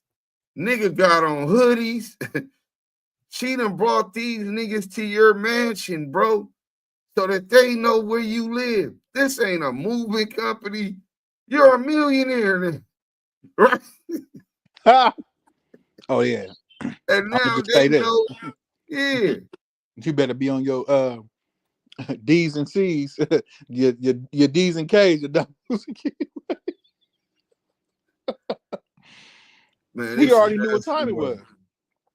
Yeah, but you gonna bring these niggas to show them where I live. These niggas could be flockers, anything. Just some niggas. Look at these young niggas. A black nigga. This nigga look like a Puerto Rican or a Mexican or something. She out of pocket, bro. Hey, get through the bag, my friend. Oh. What's inside? But when from this app, when I look at K07 app, what do you want boxes filed away? Yeah, I have full. Yeah. It's on pick up to you. Yeah, I What's in each box? Jenny. Yourself. Yes. The officer's coming back with your case card. Okay. It's not. I thought it was like box 1. Here's picture 1. I thought it was that, which I'm not asking you to do. I'm just being clear because what was told to me in court, what made it seem like it was that easy, that I wouldn't have to go through any box. I could look at it, pop it open, go. Look, that's this every box. QR code. I mean, there's No, a but general here's photo like of what's in there. You have to open them to see if they actually match each of those pictures, which I'm not going to do. Right. But I just want you to hear. KJ, are you still on? Yes, Thank you. I just want you to know that when I'm coming here, there are boxes that are damaged, clothes that are exposed. There's the one box. I'll send it to you. Have you gone through all the boxes? Have you gone through all the boxes to know which has been damaged and not? I'm just saying you're throwing out blanket statements in front of me without being factual. Let's be factual. One box now is damaged, but we have not gone through all the boxes. I'll take photos. Yeah, we can take photos as they're getting full. Jeannie Mai must have been yo. Anytime I see a chick who's like, yo, she's just hell, I'm like, yo, she must got fire pussy and suck crazy dick. Like, Jesus Christ. She look like she's insufferable. Only thing this is open. So, like, for example, like something like this may have had something of monocles in there that I had boxed up, and then Mindy was like, no, that's monocles, let's keep that. Or online at that hyperlink. Like I said, it'll be an information report, so it's just facts and circumstances tied to all 3 of our body cams. Nothing criminal as far as what has occurred. Now, if there's violation of court order, that's something that you can go forward from a judge. Show I mentioned in 10 and 10 what was supposed to happen, what did not. I'll talk to her before we depart, but past that, you have any questions, issues for me? No. All right, well, best of luck getting all your stuff back. I know it's a pain, but the police out of there. For that hyperlink and get a copy of the report, okay? And I don't know who his attorney is. I assume it was the I'm lady on the phone with her. Okay. Yeah. If she wants to give her name, I can reference her. If she doesn't want to give that over the phone, that's fine as well. And that means her name would be in the court. How did she find These are the YNs they hired. Look, the He's assistant like, said, these "How the she hire YNs." these buses?" Oh my God, nigga come with the black hat, black hoodie, looking like he was in NWA or something. But look, man, that's enough of that, man. Y'all get the picture, man. This broad was off the chain. Ronisha Pay say men think someone wanted them to be faithful is controlling. How can you speak for all men? First and foremost, how can a woman ever define what it takes to be a man? Do you got a dick? Do you got balls? Do you think like a man? No, your body is made up mostly of estrogen. It's a difference, biological. The way that you move, the way that it's almost the total opposite of the gender. So for you to be speaking in catch-all phrases and paint with one brush such stereotypes really show how fucked up mentally you is. You said women got to stick together, but you then say that you used to be a pimp. Now wonder, y'all see this shit, y'all? She said us women got to stick together, but you can't tell me because I used to be a pimp. First of all, females can't be pimps. A madam, maybe. But a pimp, no. Please have. And how is you sticking together with the girl, but you sending these bitches? Dudes. Fuck out of here. Pull up a chair and go ahead and have a seat, Renisha.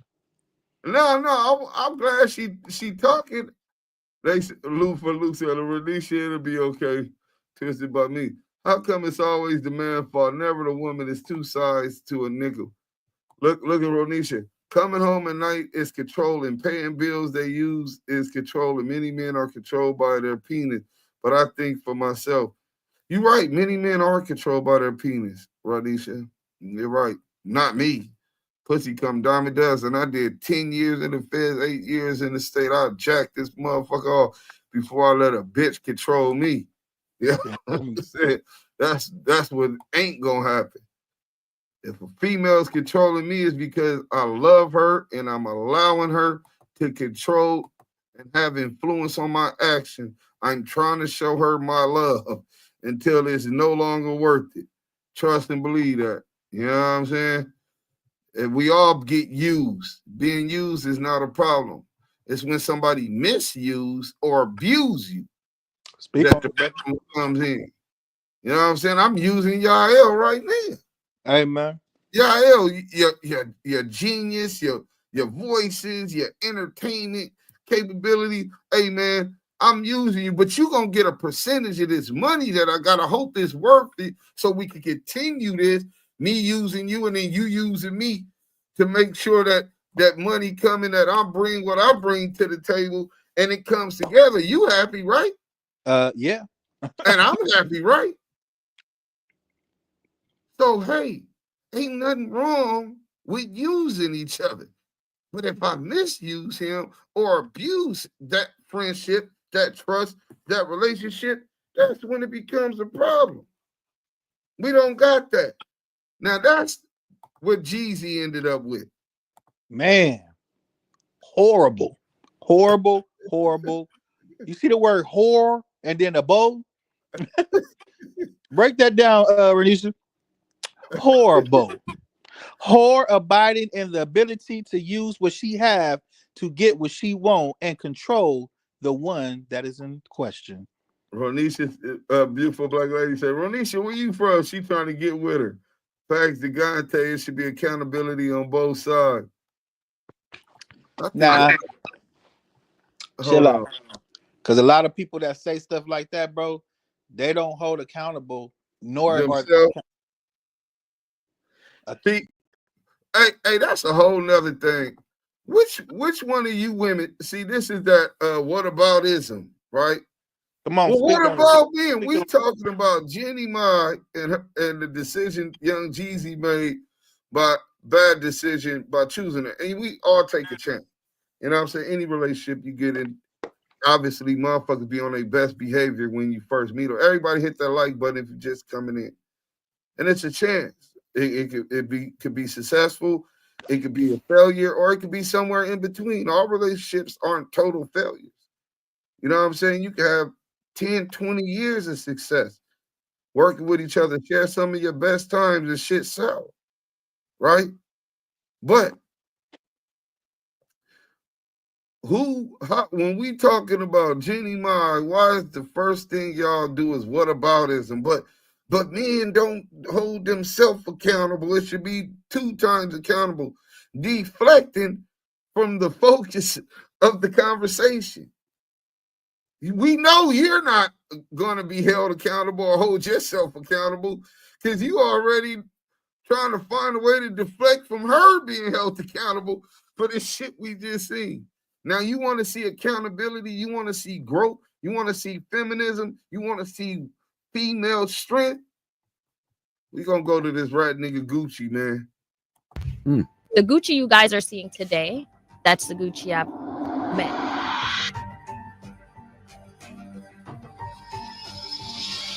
Gucci Mane built his legacy in the gritty heart of Atlanta's trap scene, rising from underground mixtapes to becoming one of hip-hop's most influential voices. Through jail time, industry feuds, and a complete personal transformation, he's never been one to hold back. But behind the music and the headlines, there's always been one person quietly holding him down, his wife, Keyshia. Their love story has inspired millions. She supported me like right, wrong, or indifferent. You know what I'm saying? She could have said, hey man, you hurt me, or you disrespected me, or you in a toxic place. But she forgave me. And, I feel like you got to forgive people and let them come back. But what Gucci just revealed about her has left fans stunned. What did he say that caught everyone off guard? No, you're very biased. That surprised everyone. When people first saw Gucci Mane and Keyshia together, most didn't know what to think. It wasn't the kind of relationship anyone expected. Gucci, known for his rough past and raw lyrics, had built a name for himself in the rap world with a tough image. Keyshia, on the other hand, was already making waves in the beauty and fitness world, glamorous, focused, and always polished. Their worlds seemed completely different, and that's exactly why their connection caught everyone off guard. They met in 2010, during a time when Gucci was deep in the industry and dealing with legal troubles. He had just come across Keyshia in a magazine. Her strong presence stood out. There was something about her that didn't fade in the crowd. Gucci was drawn to that. He reached out, and soon after, they started talking. It wasn't long before they got serious, but fans weren't sure what to make of it. Back then, a lot of people didn't believe the relationship would last. Some thought Keyshia was just another woman in Gucci's life. Others assumed she was in it for the attention. Critics questioned her motives. Why would a successful independent woman like her be with someone facing jail time, struggling with addiction, and constantly making headlines for the wrong reasons? But despite what people thought, the two stayed close. Keyshia wasn't just a partner who showed up for red carpet events. She stayed behind the scenes and didn't chase headlines. She wasn't loud on social media about their love. Instead, she was focused, quiet, and loyal. That alone started to shift how some fans saw her. Still, the skepticism lingered. At that point, Gucci's life was unpredictable, and many believed the relationship would fall apart once pressure hit.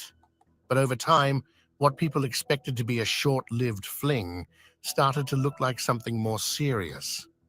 Even Gucci's friends and industry insiders began to notice that Keyshia wasn't like the others. She wasn't trying to change him, but she wasn't enabling him either. She had her own goals, and she wasn't slowing down for anyone. As more photos of them together appeared, the conversation online started to shift. People still had questions, but the doubts started turning into curiosity. It became clear that what they had wasn't typical. Gucci, known for being guarded and private, would mention her with real emotion. He didn't just say she looked good or stood by him. 2 million. He'd talk about how she helped him stay focused, pushed him to make better choices, and never gave up on him when others did. In those early years, their relationship was full of rumors and outside opinions, but both Gucci and Keyshia didn't seem to care. They weren't doing it for public approval. They were building something on their own terms. And looking back now, it's easy to see that what shocked people the most wasn't just how different they were, but how solid they stayed. It was rare to see a couple come from two very different paths and hold each other down the way they did, especially under that kind of pressure. That's why their story stood out from the start. It wasn't flashy at first. It wasn't overly romanticized or shown off online. It was real, and it kept growing even when most didn't expect it to last. And for a lot of fans, it was the beginning of seeing both Gucci and Keyshia in a whole new light. Before the bars, a test of loyalty. Before Gucci Mane's transformation into the man he is today, there was a moment that really set the tone for his relationship with Keyshia. It wasn't about red carpet events, flashy jewelry, or public gestures of love. It was a simple yet powerful act of trust. Gucci was facing prison time, and the future was uncertain.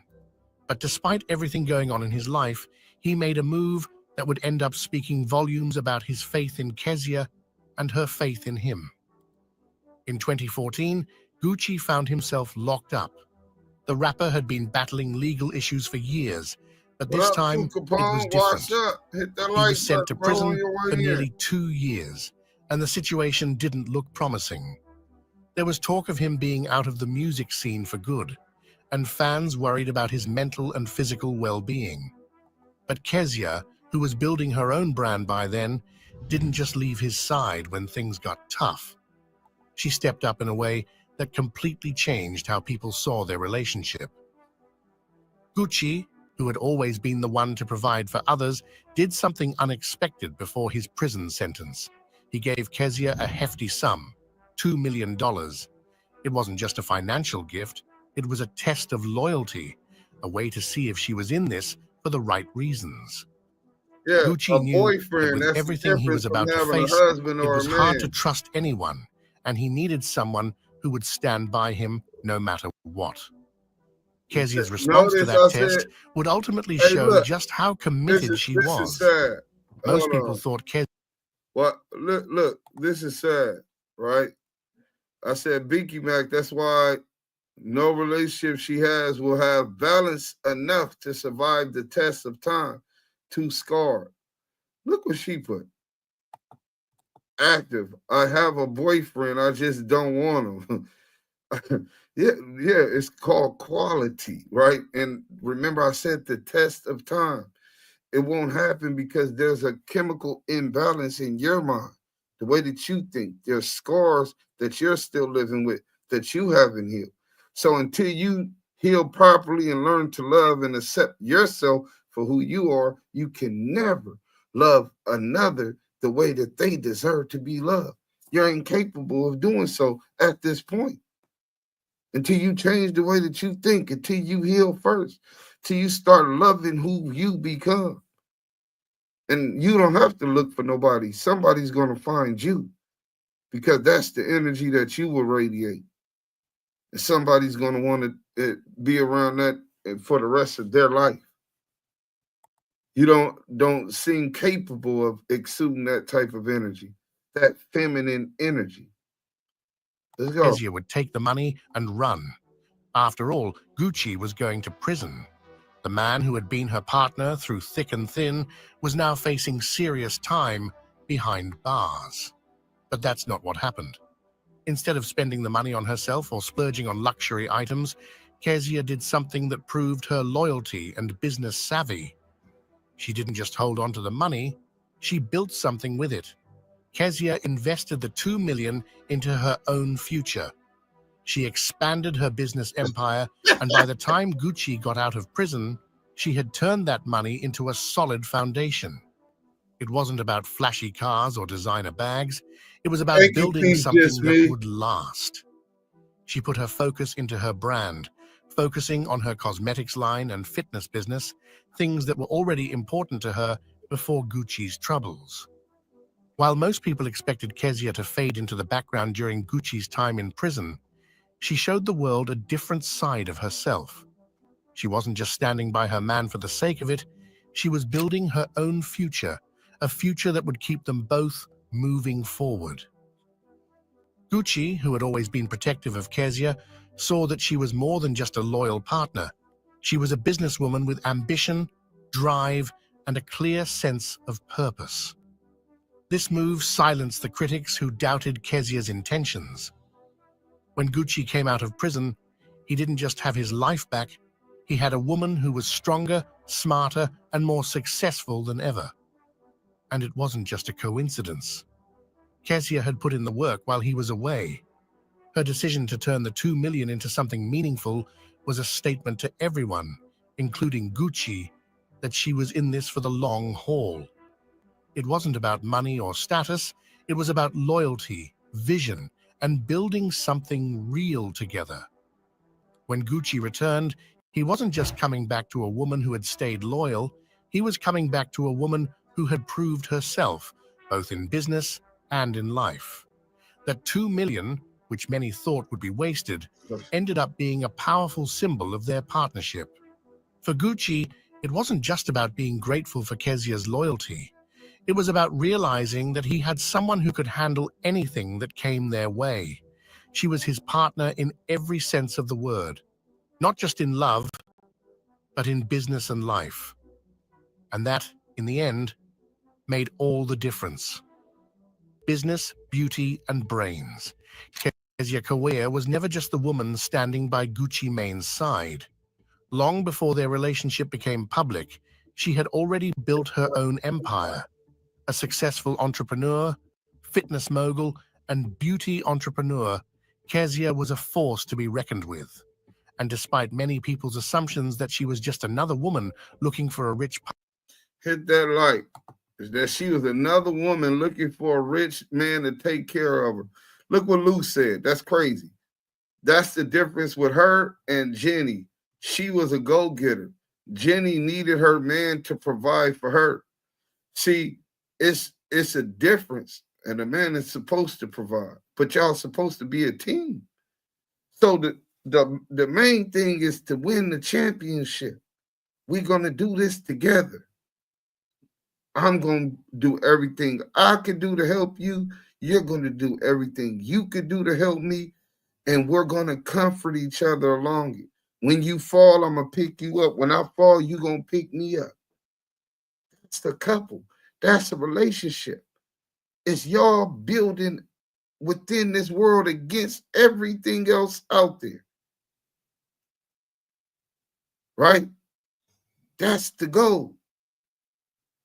Most of these bras are taught to find a man and leech off a man. These bitches got money like the escort girl I was telling you about I used to date. That's a millionaire now. She was a brokey, leeching off of men, fucking men, just to get by. And don't knock her hustle. Get it how you live. A sucker's born every day. Right? But this is what I'm saying.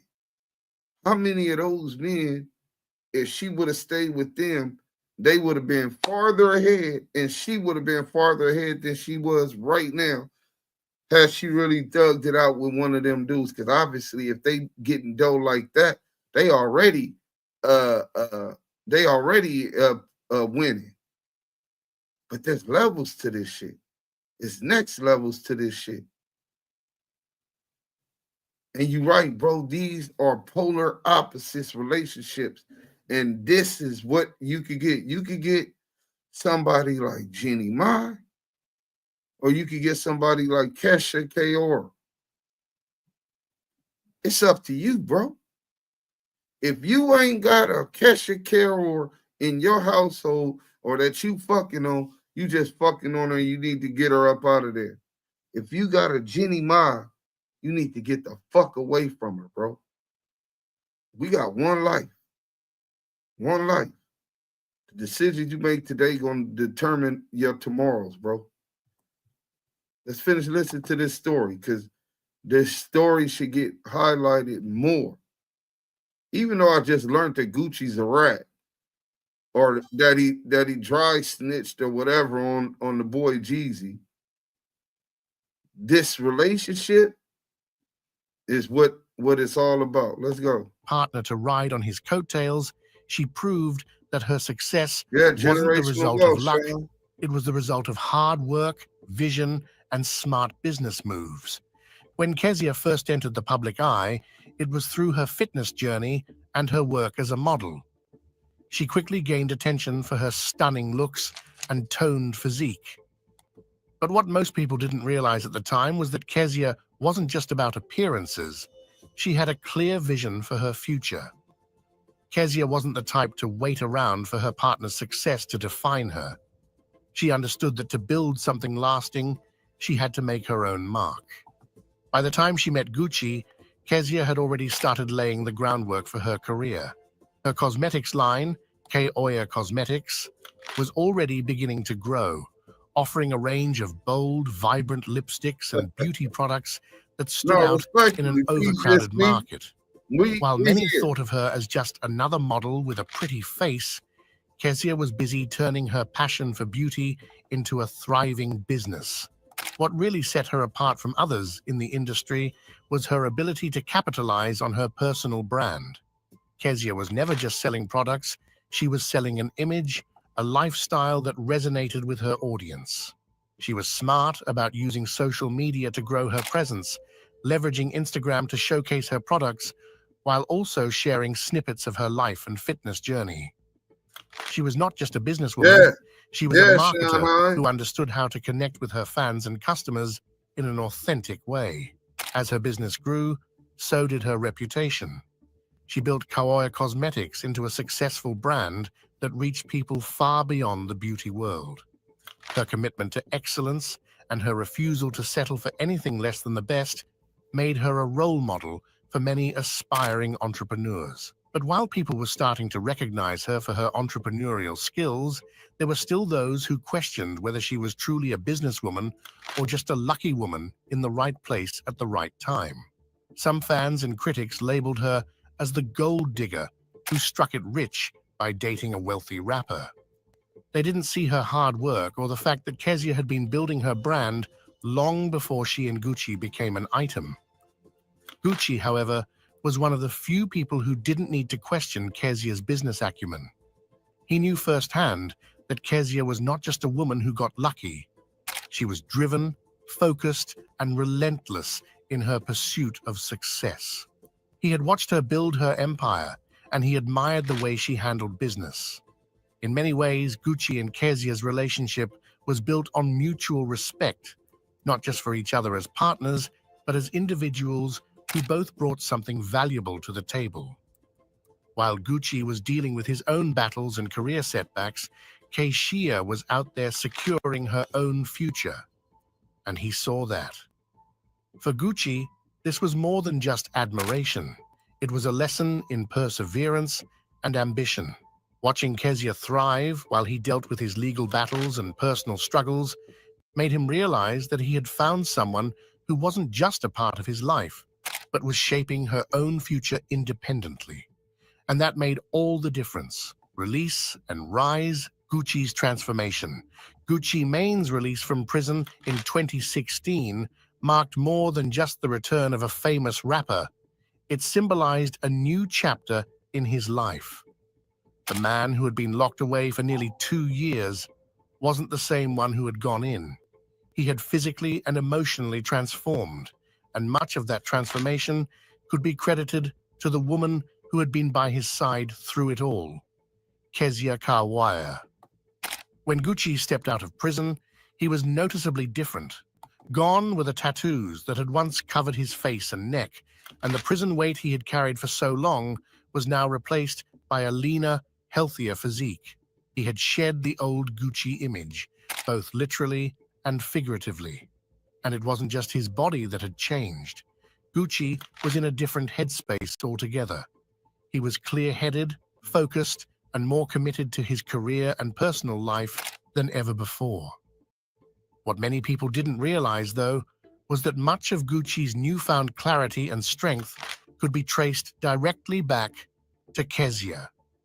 During his time behind bars, Kezia was the one who helped him stay grounded, mentally and emotionally.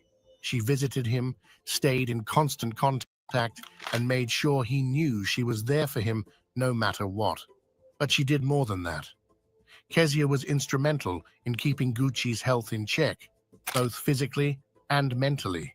While he was in prison, Gucci's weight had spiraled out of control, Right, and his Selena. health was at risk. That was the whole But Kezia point. didn't just sit by and wait for him to figure it out. She encouraged him to take his health seriously and work on getting in shape once he was released. When Gucci walked out of prison, it wasn't just about the music, it was about a whole new way of living, and Kezia was the driving force behind it. As Gucci settled into his new life, Kezia became his anchor. She was there to help him adjust to the outside world, guiding him through the process of reclaiming his career while also building their future together. She made sure he didn't fall back into old habits or old ways of thinking. She was his emotional support and his partner in every sense of the word. As Gucci started getting back into the music game, it was clear that he was a changed man, more focused, more disciplined, and with a clearer sense of purpose. Kezia's role in Gucci's transformation wasn't just about being supportive. It was also about helping him tap into his potential. So is this up to date? Mostly. She didn't let him settle for mediocrity, pushing him to reach new heights in his career and personal life. Gucci, who had spent so much of his time in prison reflecting on his mistakes, now had someone by his side who believed in him even when he couldn't believe in himself. Their relationship was no longer just about love. It was about mutual growth and pushing each other to be better versions of themselves. He made major moves in his career, dropped successful albums, and even got involved in business ventures outside of music. He realized that his true success came not from his fame or fortune, but from the strength of his relationship with Keyshia and the way they built each other up. Their relationship became a partnership built on respect, love, and trust. Kezia didn't just wait for Gucci to return to his old self. She actively participated in his growth. And in the process, they both became better. Respect, love, and growth. Let's get that in the chat real quick. I want to build upon that real quick. All right. respect, love, growth. Growth is evolution. Everything in life is always evolving. I'm talking about from the minute that you were semen in your pop scrotum sac, right? And you entered your mother's womb, and that process starts. The cessation period, right? 9 months. And then the baby is born. From a newborn baby, it becomes a toddler. And from a toddler, it learns how to stand on its feet. And it walks around, hobbles around after crawling for so much. Then it eventually matures into a little kid, then a teen, and then an adult. The life in itself is constantly evolving. Earth is constantly evolving. So I like to look at it like this. If the world is steadily spinning and evolving forward, and you're stagnated and in the same place, or you're actually going backwards because you're not moving forward with the rest of the world. So to have growth, to have constantly evolve with your woman, you have to constantly reanalyze where you've been, where you at, and where you want to go. And you have to be able to communicate that with your partner. You guys got to have some of the same goals or it's not going to work. Because some people get stagnated or comfortable, right? At once they achieve this level. And then they get to the point where you can't tell me I'm successful. I'm having, they might say, make 6 figures a year, right? But your goals is to make 8 figures a year. So you end up evolving and outgrowing the mind state of this person because you're trying to fight with them to see your vision, to know that there's another level, that this stagnation is stopping our growth. Yeah, what is comfortability could become your worst enemy. And it's not just about economics. I use economics because it's easier for people to see that. What about spiritual? What about physically? I gotta step my game up and lose this stomach. You know what I'm saying? I got that real baller gut. I eat good. But it's gonna take self-discipline. You know what I'm saying? Maria already on hers. She works out. She could go to work right now. It's 8:30. She could get in the house at 8 o'clock, cook dinner after she shut down the shop.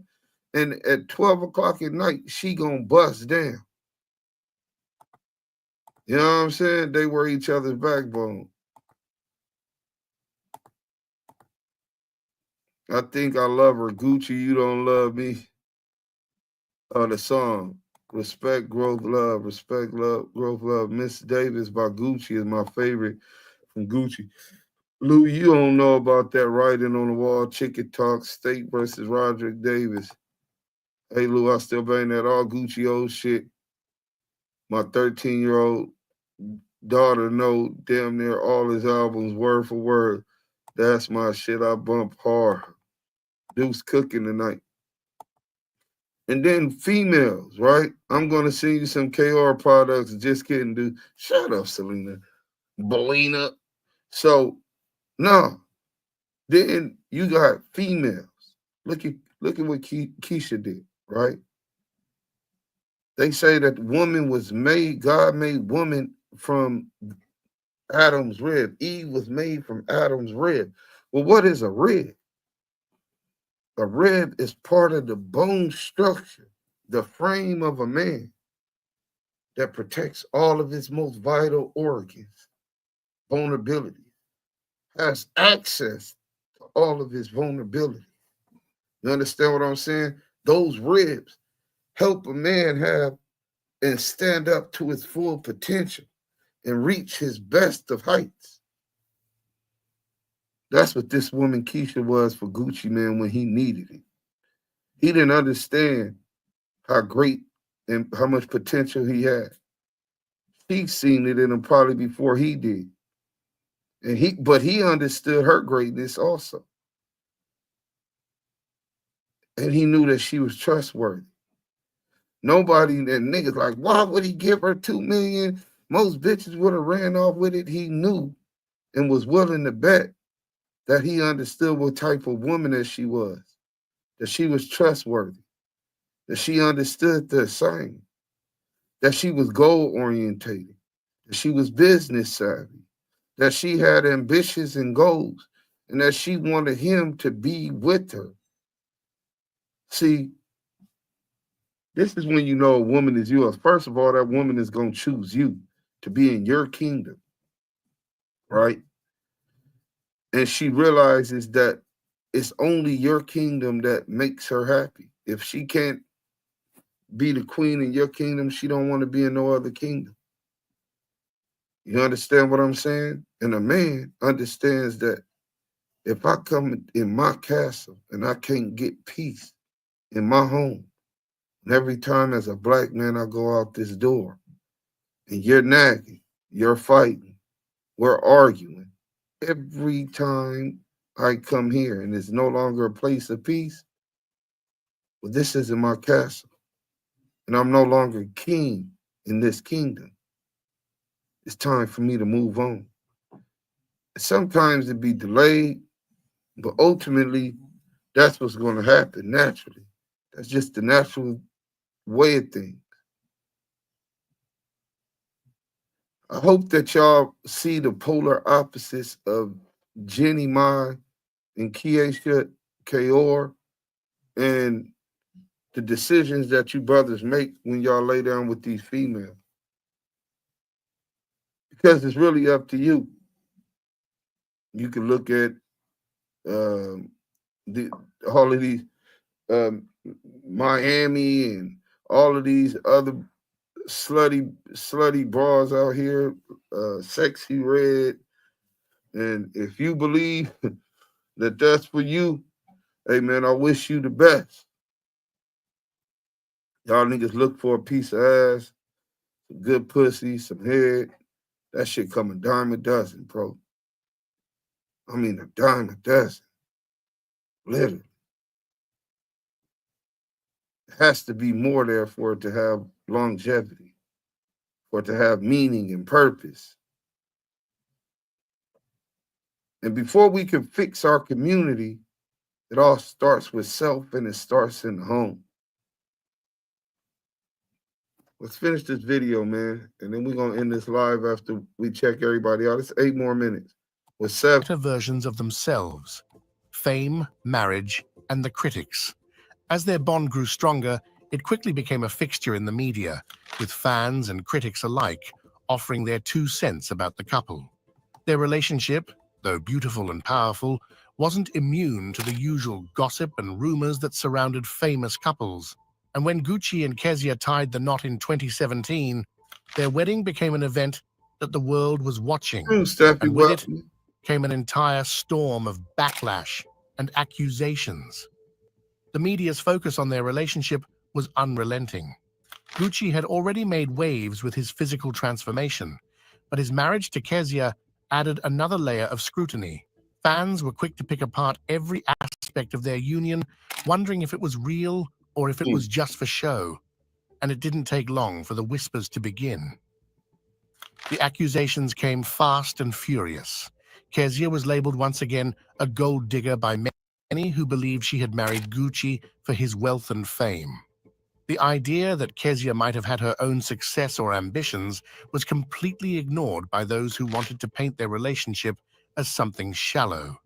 For these critics, the notion of Keyshia being a powerful, self-made woman who could stand on her own was too much to accept. Instead, they saw her as a woman who had simply struck gold by marrying a rich rapper. Gucci, however, wasn't having any of it. He was fully aware of the rumors surrounding his wife, but what they didn't understand was that he wasn't with Keyshia because of her wealth or status. He was with her because of the undeniable connection they shared and the strength she showed in standing by his side. This wasn't a superficial love story. This was about two people who had been through the highs and lows together Of and had come course, out stronger Cameron. on the other side. But the rumors didn't That's a stop fact, there. Nina.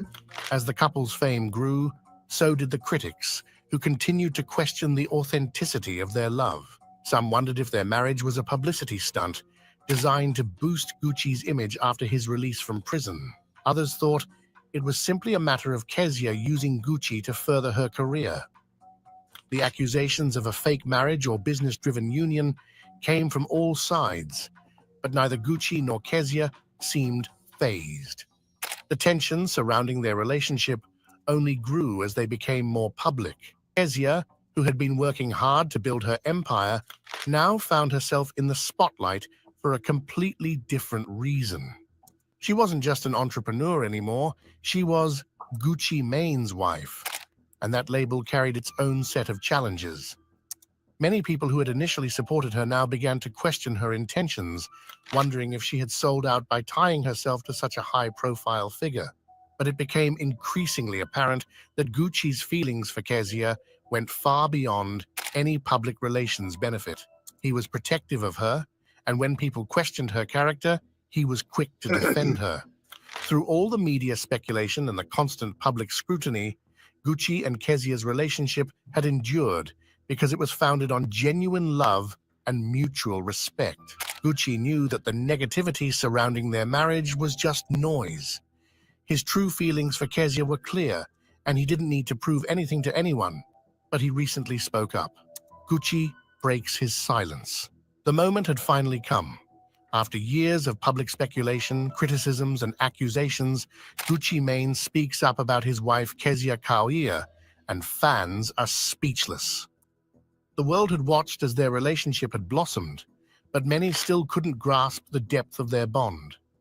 The rumors about Keyshia being a gold digger, a fame chaser, or someone who had merely latched onto Gucci's success continued to persist.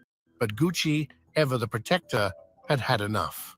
In a bold move, Gucci broke his silence and set the record straight. The words he chose to share would stun fans and critics alike. "My wife is not what you'll think." In one simple sentence, Gucci made it clear that he was ready to put all the speculation to rest. For years, Keyshia had been unfairly judged by the public, with many attributing her success and relationship with Gucci to luck or opportunism. The idea that she was just a woman who had secured her place in the spotlight by marrying a famous rapper seemed to be the narrative that most people were willing to accept. But Gucci knew the truth, and now he was determined to set the record straight once and for all. Gucci made his feelings known in no uncertain terms. "She's not some gold digger or a chick who got lucky." The words were direct and forceful, and came from a place of deep respect and admiration. Gucci was telling the world that Keyshia wasn't just some woman who had benefited from his wealth and fame. She was an equal partner, a woman who had built her own empire long before he had even started rebuilding his life. He didn't just want to defend her, he wanted to elevate her and make sure the world understood who she truly was. Gucci's next words left no room for doubt. "She's a boss." He wasn't just talking about Kezia's entrepreneurial success. He was acknowledging her strength, her independence, and her ability to carve out a space for herself in a world that often underestimated her. The phrase wasn't just a compliment, it was a statement of fact. Keyshia had built a beauty empire from the ground up, invested in fitness and health, and created a personal brand that resonated with millions. Her work ethic was unmatched, and Gucci wasn't about to let anyone diminish her achievements. And then came the line that would resonate most with their fans and followers. "She had her own before I had mine together." Gucci was making it clear that Kezia's success was not tied to his own. She wasn't just with him because of his fame, she had already established herself as a powerful, independent woman before they even met. The narrative that she had somehow used Gucci to rise to the top was not only wrong, but insulting to both of them. For Gucci, this wasn't just about defending his wife. It was about showing the world that he saw Keyshia for who she really was. She wasn't just the woman he loved, she was a force to be reckoned with in her own right. Gucci knew that their relationship had been a partnership from day one, and now he was making sure everyone else knew it too. Would you have done the same as Gucci? Let us know. Let us know in the what you call it. So look, we finna do a quick poll. That video is over. Shout out to Keyshia and Gucci. You know what I'm saying? We definitely wanna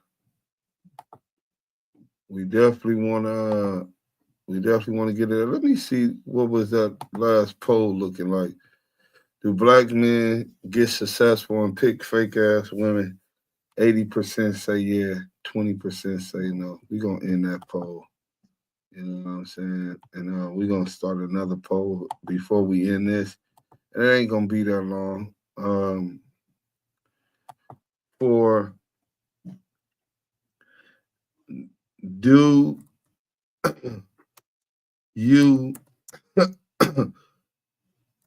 believe that you are like more like Keyshia or Jenny, period, more like Geezy or Gucci? Boom. And so we're gonna add an option. Add an option. Gucci, Keyshia,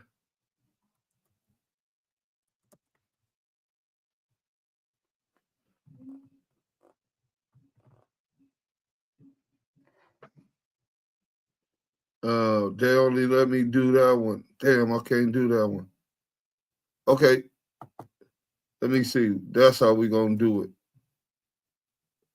So what we're gonna do is, do you believe you are more like Keyshia and Gucci or Jeezy and and Jeannie Mai? All right, let's go. Let me see. All right, Jeannie Mai, Jeezy, and Gucci.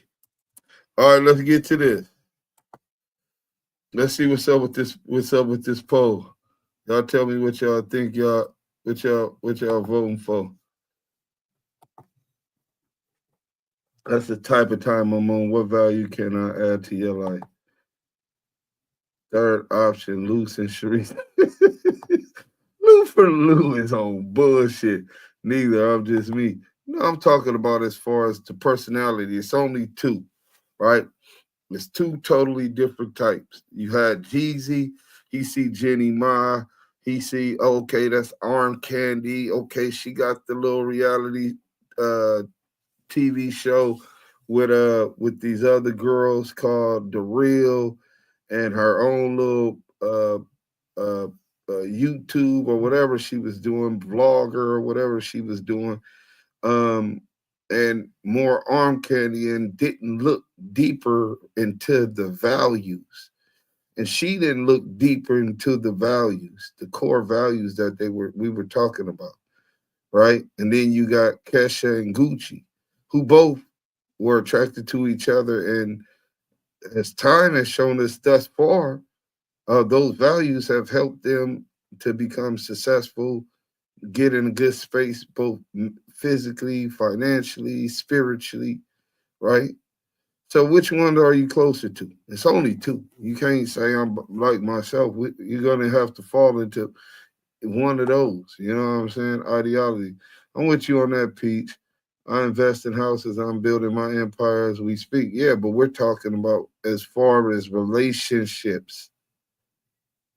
What are you guys talking about? My.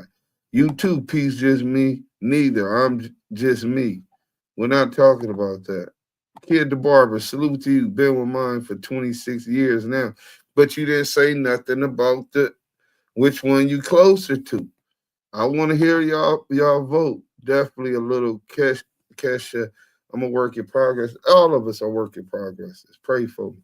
All of us are work in progress.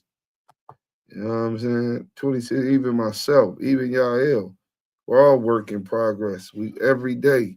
You should be trying to better yourself every day, just a little bit better. One thing every day.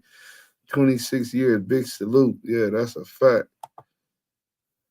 It's my anniversary today, 11 years, so obviously it's a relationship thing. Yeah, hold on. Sean Hines said I can't vote. What? Why you can't vote, nigga? 67% of y'all saying Keyshia Gucci. You niggas in bras in here lying, bro. Renegade Duchess says, I'm renegade, but still a Duchess. Definitely like Gucci Mane and his wife. Kid the Barber, salute to you and your wife or your significant other. Whatever her title is to you, man. And I'm glad that y'all aspire to even have greater. But I'm just talking about with the morals, you know what I'm saying, in the relationship. Yael, you got to vote too, brother. We want to know your vote. Mr. Old lady on capture time, but she be on her Jeannie Mai shit sometimes. Hey, Lou from the Lou. Sometimes it get like that, bro. Shit, you think Maria don't get on that? Drive a nigga crazy, bro. Let's go. Chaz, huh? I ain't vote, laugh out loud. I'm gonna call y'all back. I'm in a committed relationship with weed. Cameron, hey Cameron, you been trolling all day, nigga. You really ain't shit. Nina 13 said, laugh my ass off. I come in a relationship with a feel a need mindset. I give what I want to get back. I lead with love. Right. That's a good thing, but it's also a bad thing based on the intentions of whoever you dealing with. Because somebody will see a pleaser or a giver like that, and they'll take, and never reciprocate. So it can lead to a lot of hardship. But if you meet someone with pure intention, that might be a long-standing thing because you're building. It's constructive. So if they're on some constructive and long-term shit, they're going to see that as an asset and want to reciprocate that. Most niggas. Some niggas just too dumb. All they can't even see past some pussy or some throat. Peace just me. I have been Jenny a time or two. I do better now because I know better.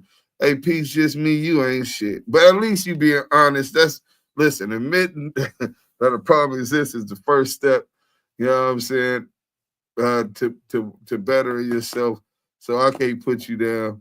But especially when you acknowledge it, but you adding that you're doing better. It's like you say, work in progress. You know what I'm saying? Nina, true, they always take advantage. I'm learning. Not always. You're going to find somebody who's going to want to reciprocate that. They're going to find you. You ain't going to find them. They're going to find you. Gucci woman, fine as hell. Mine ain't looking like that, but she cool. Hey, Chad, we ain't talking about how she look. We talking about her morals, bro. Her values, bro. See, that's the cold thing. Everybody, obviously, you got to be sexually attracted to a broad to even want to hit her. Some of our standards is less than others because I done seen niggas fuck with some goose monkeys. You know what I'm saying? Which ain't got no kind of attractiveness, right? But after that, for it to have sustainability, it has to be more. You know what I'm saying? We just watched Gucci and his wife, and there was more there that they seen in each other before he went to jail, and they were able to continue to build upon that. We ain't talking about the looks for real, though. I've been single since 2019. Hey, man, enjoy that. Ain't nothing wrong with that. But I can tell you this, when you get in that bag and you traveling the world, it's beautiful to travel the world. But, man, it's priceless to have somebody to travel and to share those experiences with. Children, family, memory after memory. You know what I'm saying? I don't let them change me, though. I just can only keep being me. Hey, Nina, you know what? That's a real good point. Because if you allow them to change the core of who you is, then you'll resent it because they'll make you into an animal or a monster or something that you ain't. Where Rainisha go? Rainisha left after she seen all of that positivity coming from Gucci and Kesha. You know what I'm saying? It put to lie everything she stood for. She went to go bump coochies. Peace just be with her. If you give from the heart, you have to be willing to understand you may never receive the reciprocation and be okay with it. Steffi Weffy, that is so much is the truth. That's just who you are. And be good with that. Some people don't properly know how to value that because they never had it. You know what I'm saying? But somebody gonna recognize that for what it's worth. You know what I'm saying? And value that at like a rare diamond. You know what I'm saying? 35, been married for 12 years, so you got married at 23. Okay, John G. We ain't have shit. Now we got 2 houses, 3 whips, and 3 daughters. Money well behaved. I guess Gucci and Kesha. Hey, listen, John G, man, congratulations to you, King. Congratulations on 12 years being married. The 3 daughters. I don't care about the whips. The 2 houses. Y'all got equity. You know what I'm saying? Something to pass on. A legacy to pass on and for the kids to build with that they didn't have before. Your family didn't have before you and her got together, man. It's working out. I'm quite sure y'all had some downtime. Quite sure it ain't all peaches and cream all the time. But for the most part, y'all already progressed and established some winning. And that winning culture gonna be getting more winning. Ooh, at Chaz laughing my ass off. That's not nice. What did Chaz say? Hold on, I must have missed what Chaz said, man. Gucci woman fight. Oh yeah. Salute Jot. That's what's up. Yeah, for sure. Booger Woogers be loyal. Lou from the Lou. Not necessarily, nigga. Niggas a fucking pig in the wig, nigga. And Booger Woogers get to feel it themselves, nigga. Bro, I seen the worst of the worst. Don't even start like really, really down bad. My woman values run a little deeper than mine. She don't party, curse, drink, smoke, or nothing. Work, church, and home. I fuck with that. Yeah, you got to keep her, bro. I just had a situation like that, Steffi. It hurt like hell, but I am sure whatever love I gave, he needed. Thank you, Steffi. For me, it's about giving my kids better life. Generational wealth. Here we go. Kid the barber. Then what I had, as long as I'm doing that, we winning. Hey, bro, that's a fact. I don't want a relationship like no one else's. So if I vote, I'd be lying. We didn't say like no one else's. We're talking about the values of a relationship. Nisha Payne, I'm half asleep, have to work at 5 a.m., but I picked Gucci and his wife because women bring men up for them to fuck up and find something he couldn't have before. Bro, I'm gonna let you respond. Hey, yeah. Yeah. Can you please respond to this, Renisha Pate? She say, I'm half asleep, have to work at 5 a.m., but I picked Gucci and his wife because women bring men up for them to fuck up and find something he couldn't have before. Hey, Renisha, do me a favor. Take your ass to sleep. You sleep deprived, my baby. You need to go ahead and rest your brain cells.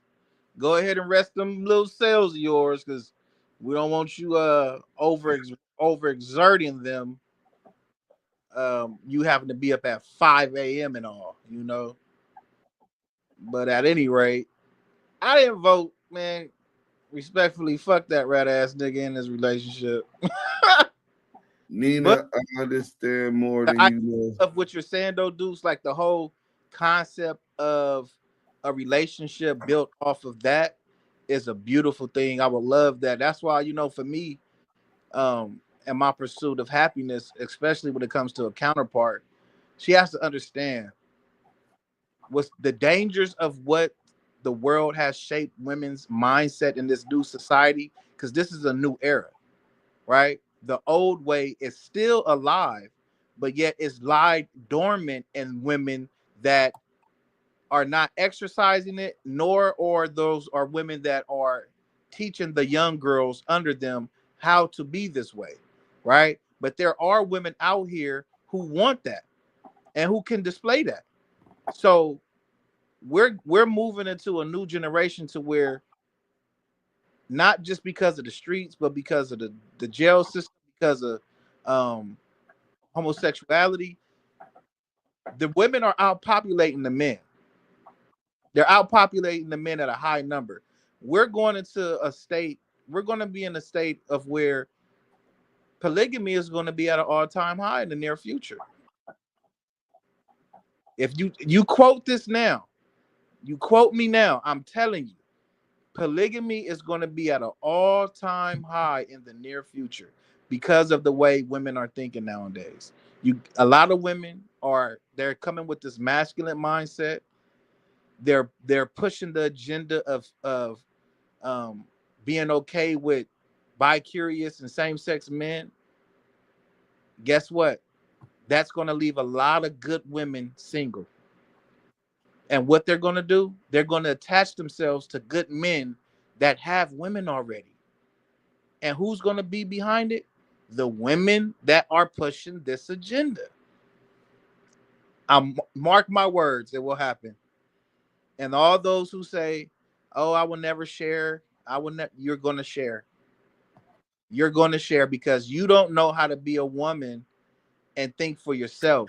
Society has helped shape the mold and mindsets of these women. And to have somebody like the woman Gucci has,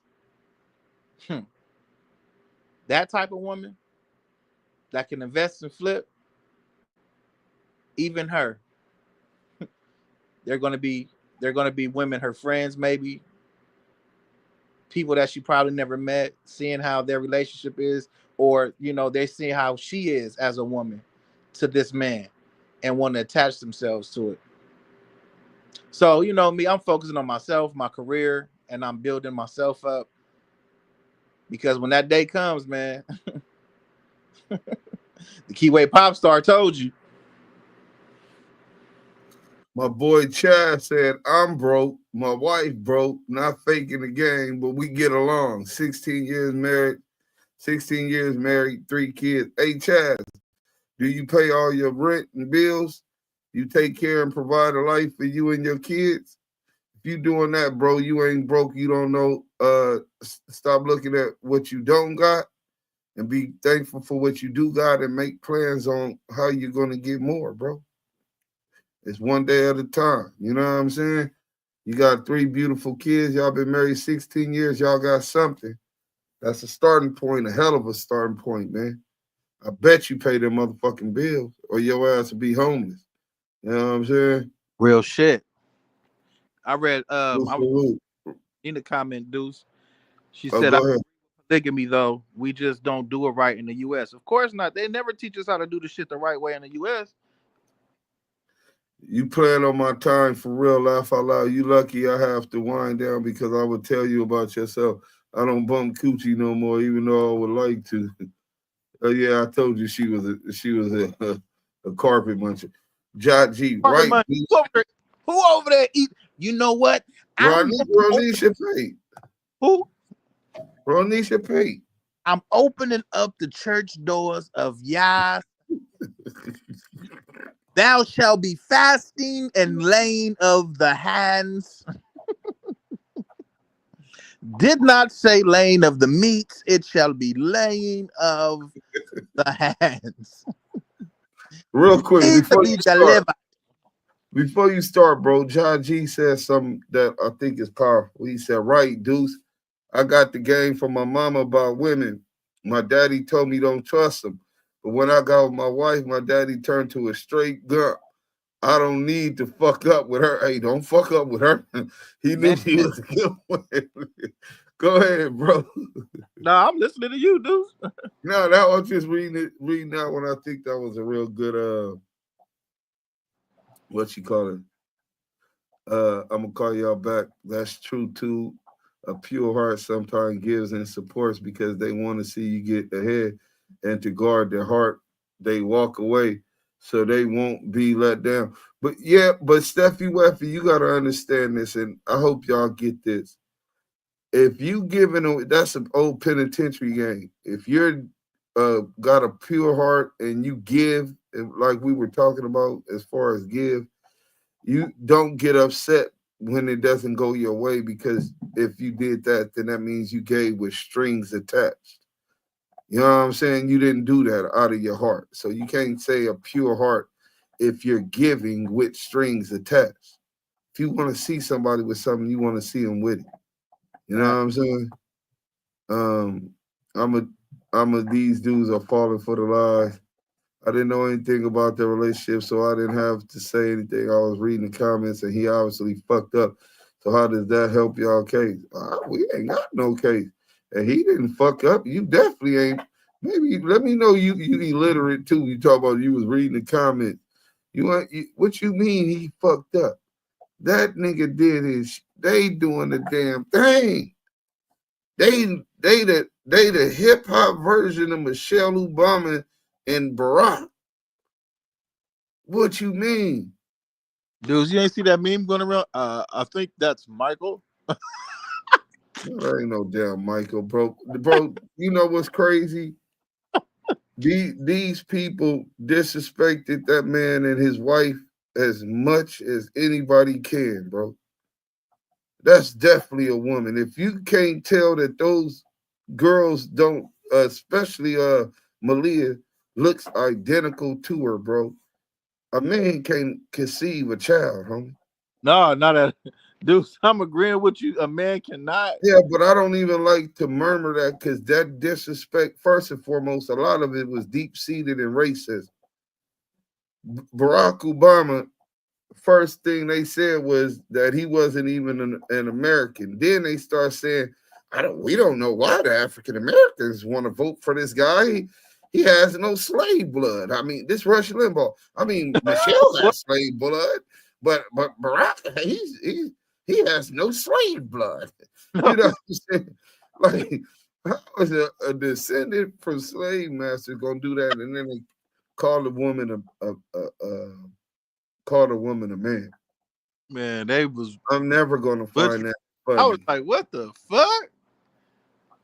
Yeah, I'm tired as fuck. I worked 5 hours this week, but I'm taking off Wednesday. Yeah, well, we glad you working. We glad you got that work ethic. You gonna need it by your motherfucking self. With you and your girl. Let me see. Jess, I don't pimp anymore. Keep up. I stopped fully 2016.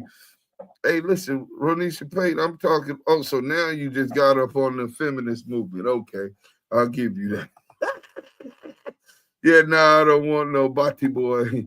Yeah, Deuce, you know we told we the minority. Do you believe it's less blacks than whites? I don't believe that shit for a second. We reproduce more than them. I don't see it. Less blacks than whites. Well, black is a social construct, brother.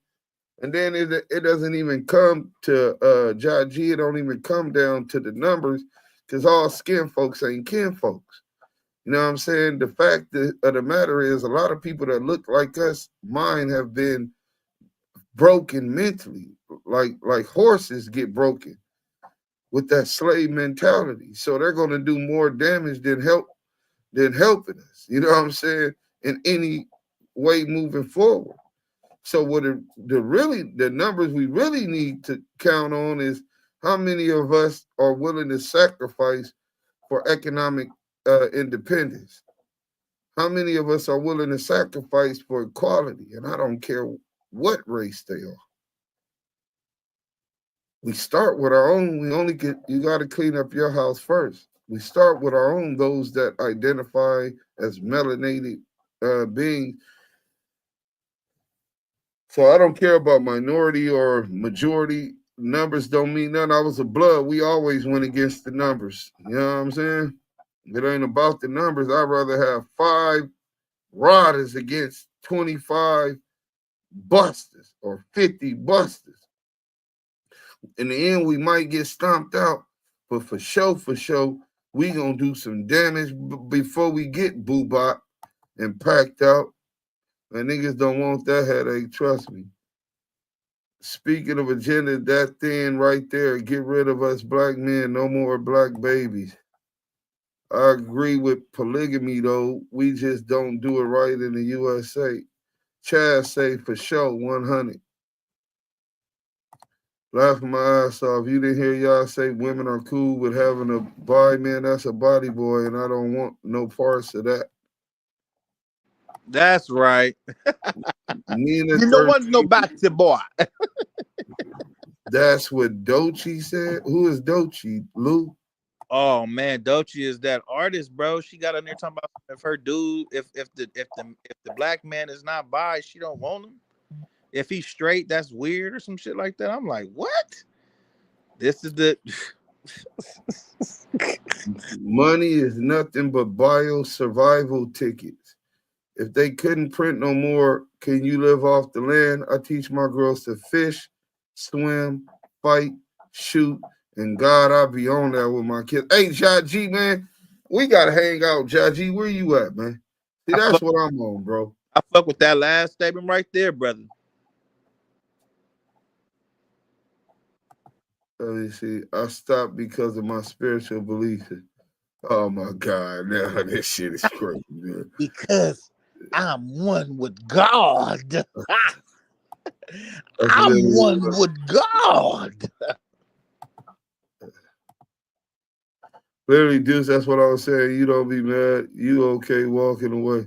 You don't. Oh, yeah, exactly. Whoa. Oh, well, that's why. Yeah, I totally agree, Steffi Weffy. Say nothing, but I was dozing off, really. But I thought his girl was bigger. She probably got work done. But that's good. They still working. She hating. How you gonna hate on Gucci wife? Because she, hey, when, hey, hey, Yael, that's a sad thing. Now, she's so bitter baby mama mentality and with all these scars that she hating on Kesha and Gucci's relationship, talking about, oh, I thought she was bigger. She probably got work done. Like, he was such a negative-minded person and a hater. How is you gonna hate on that woman?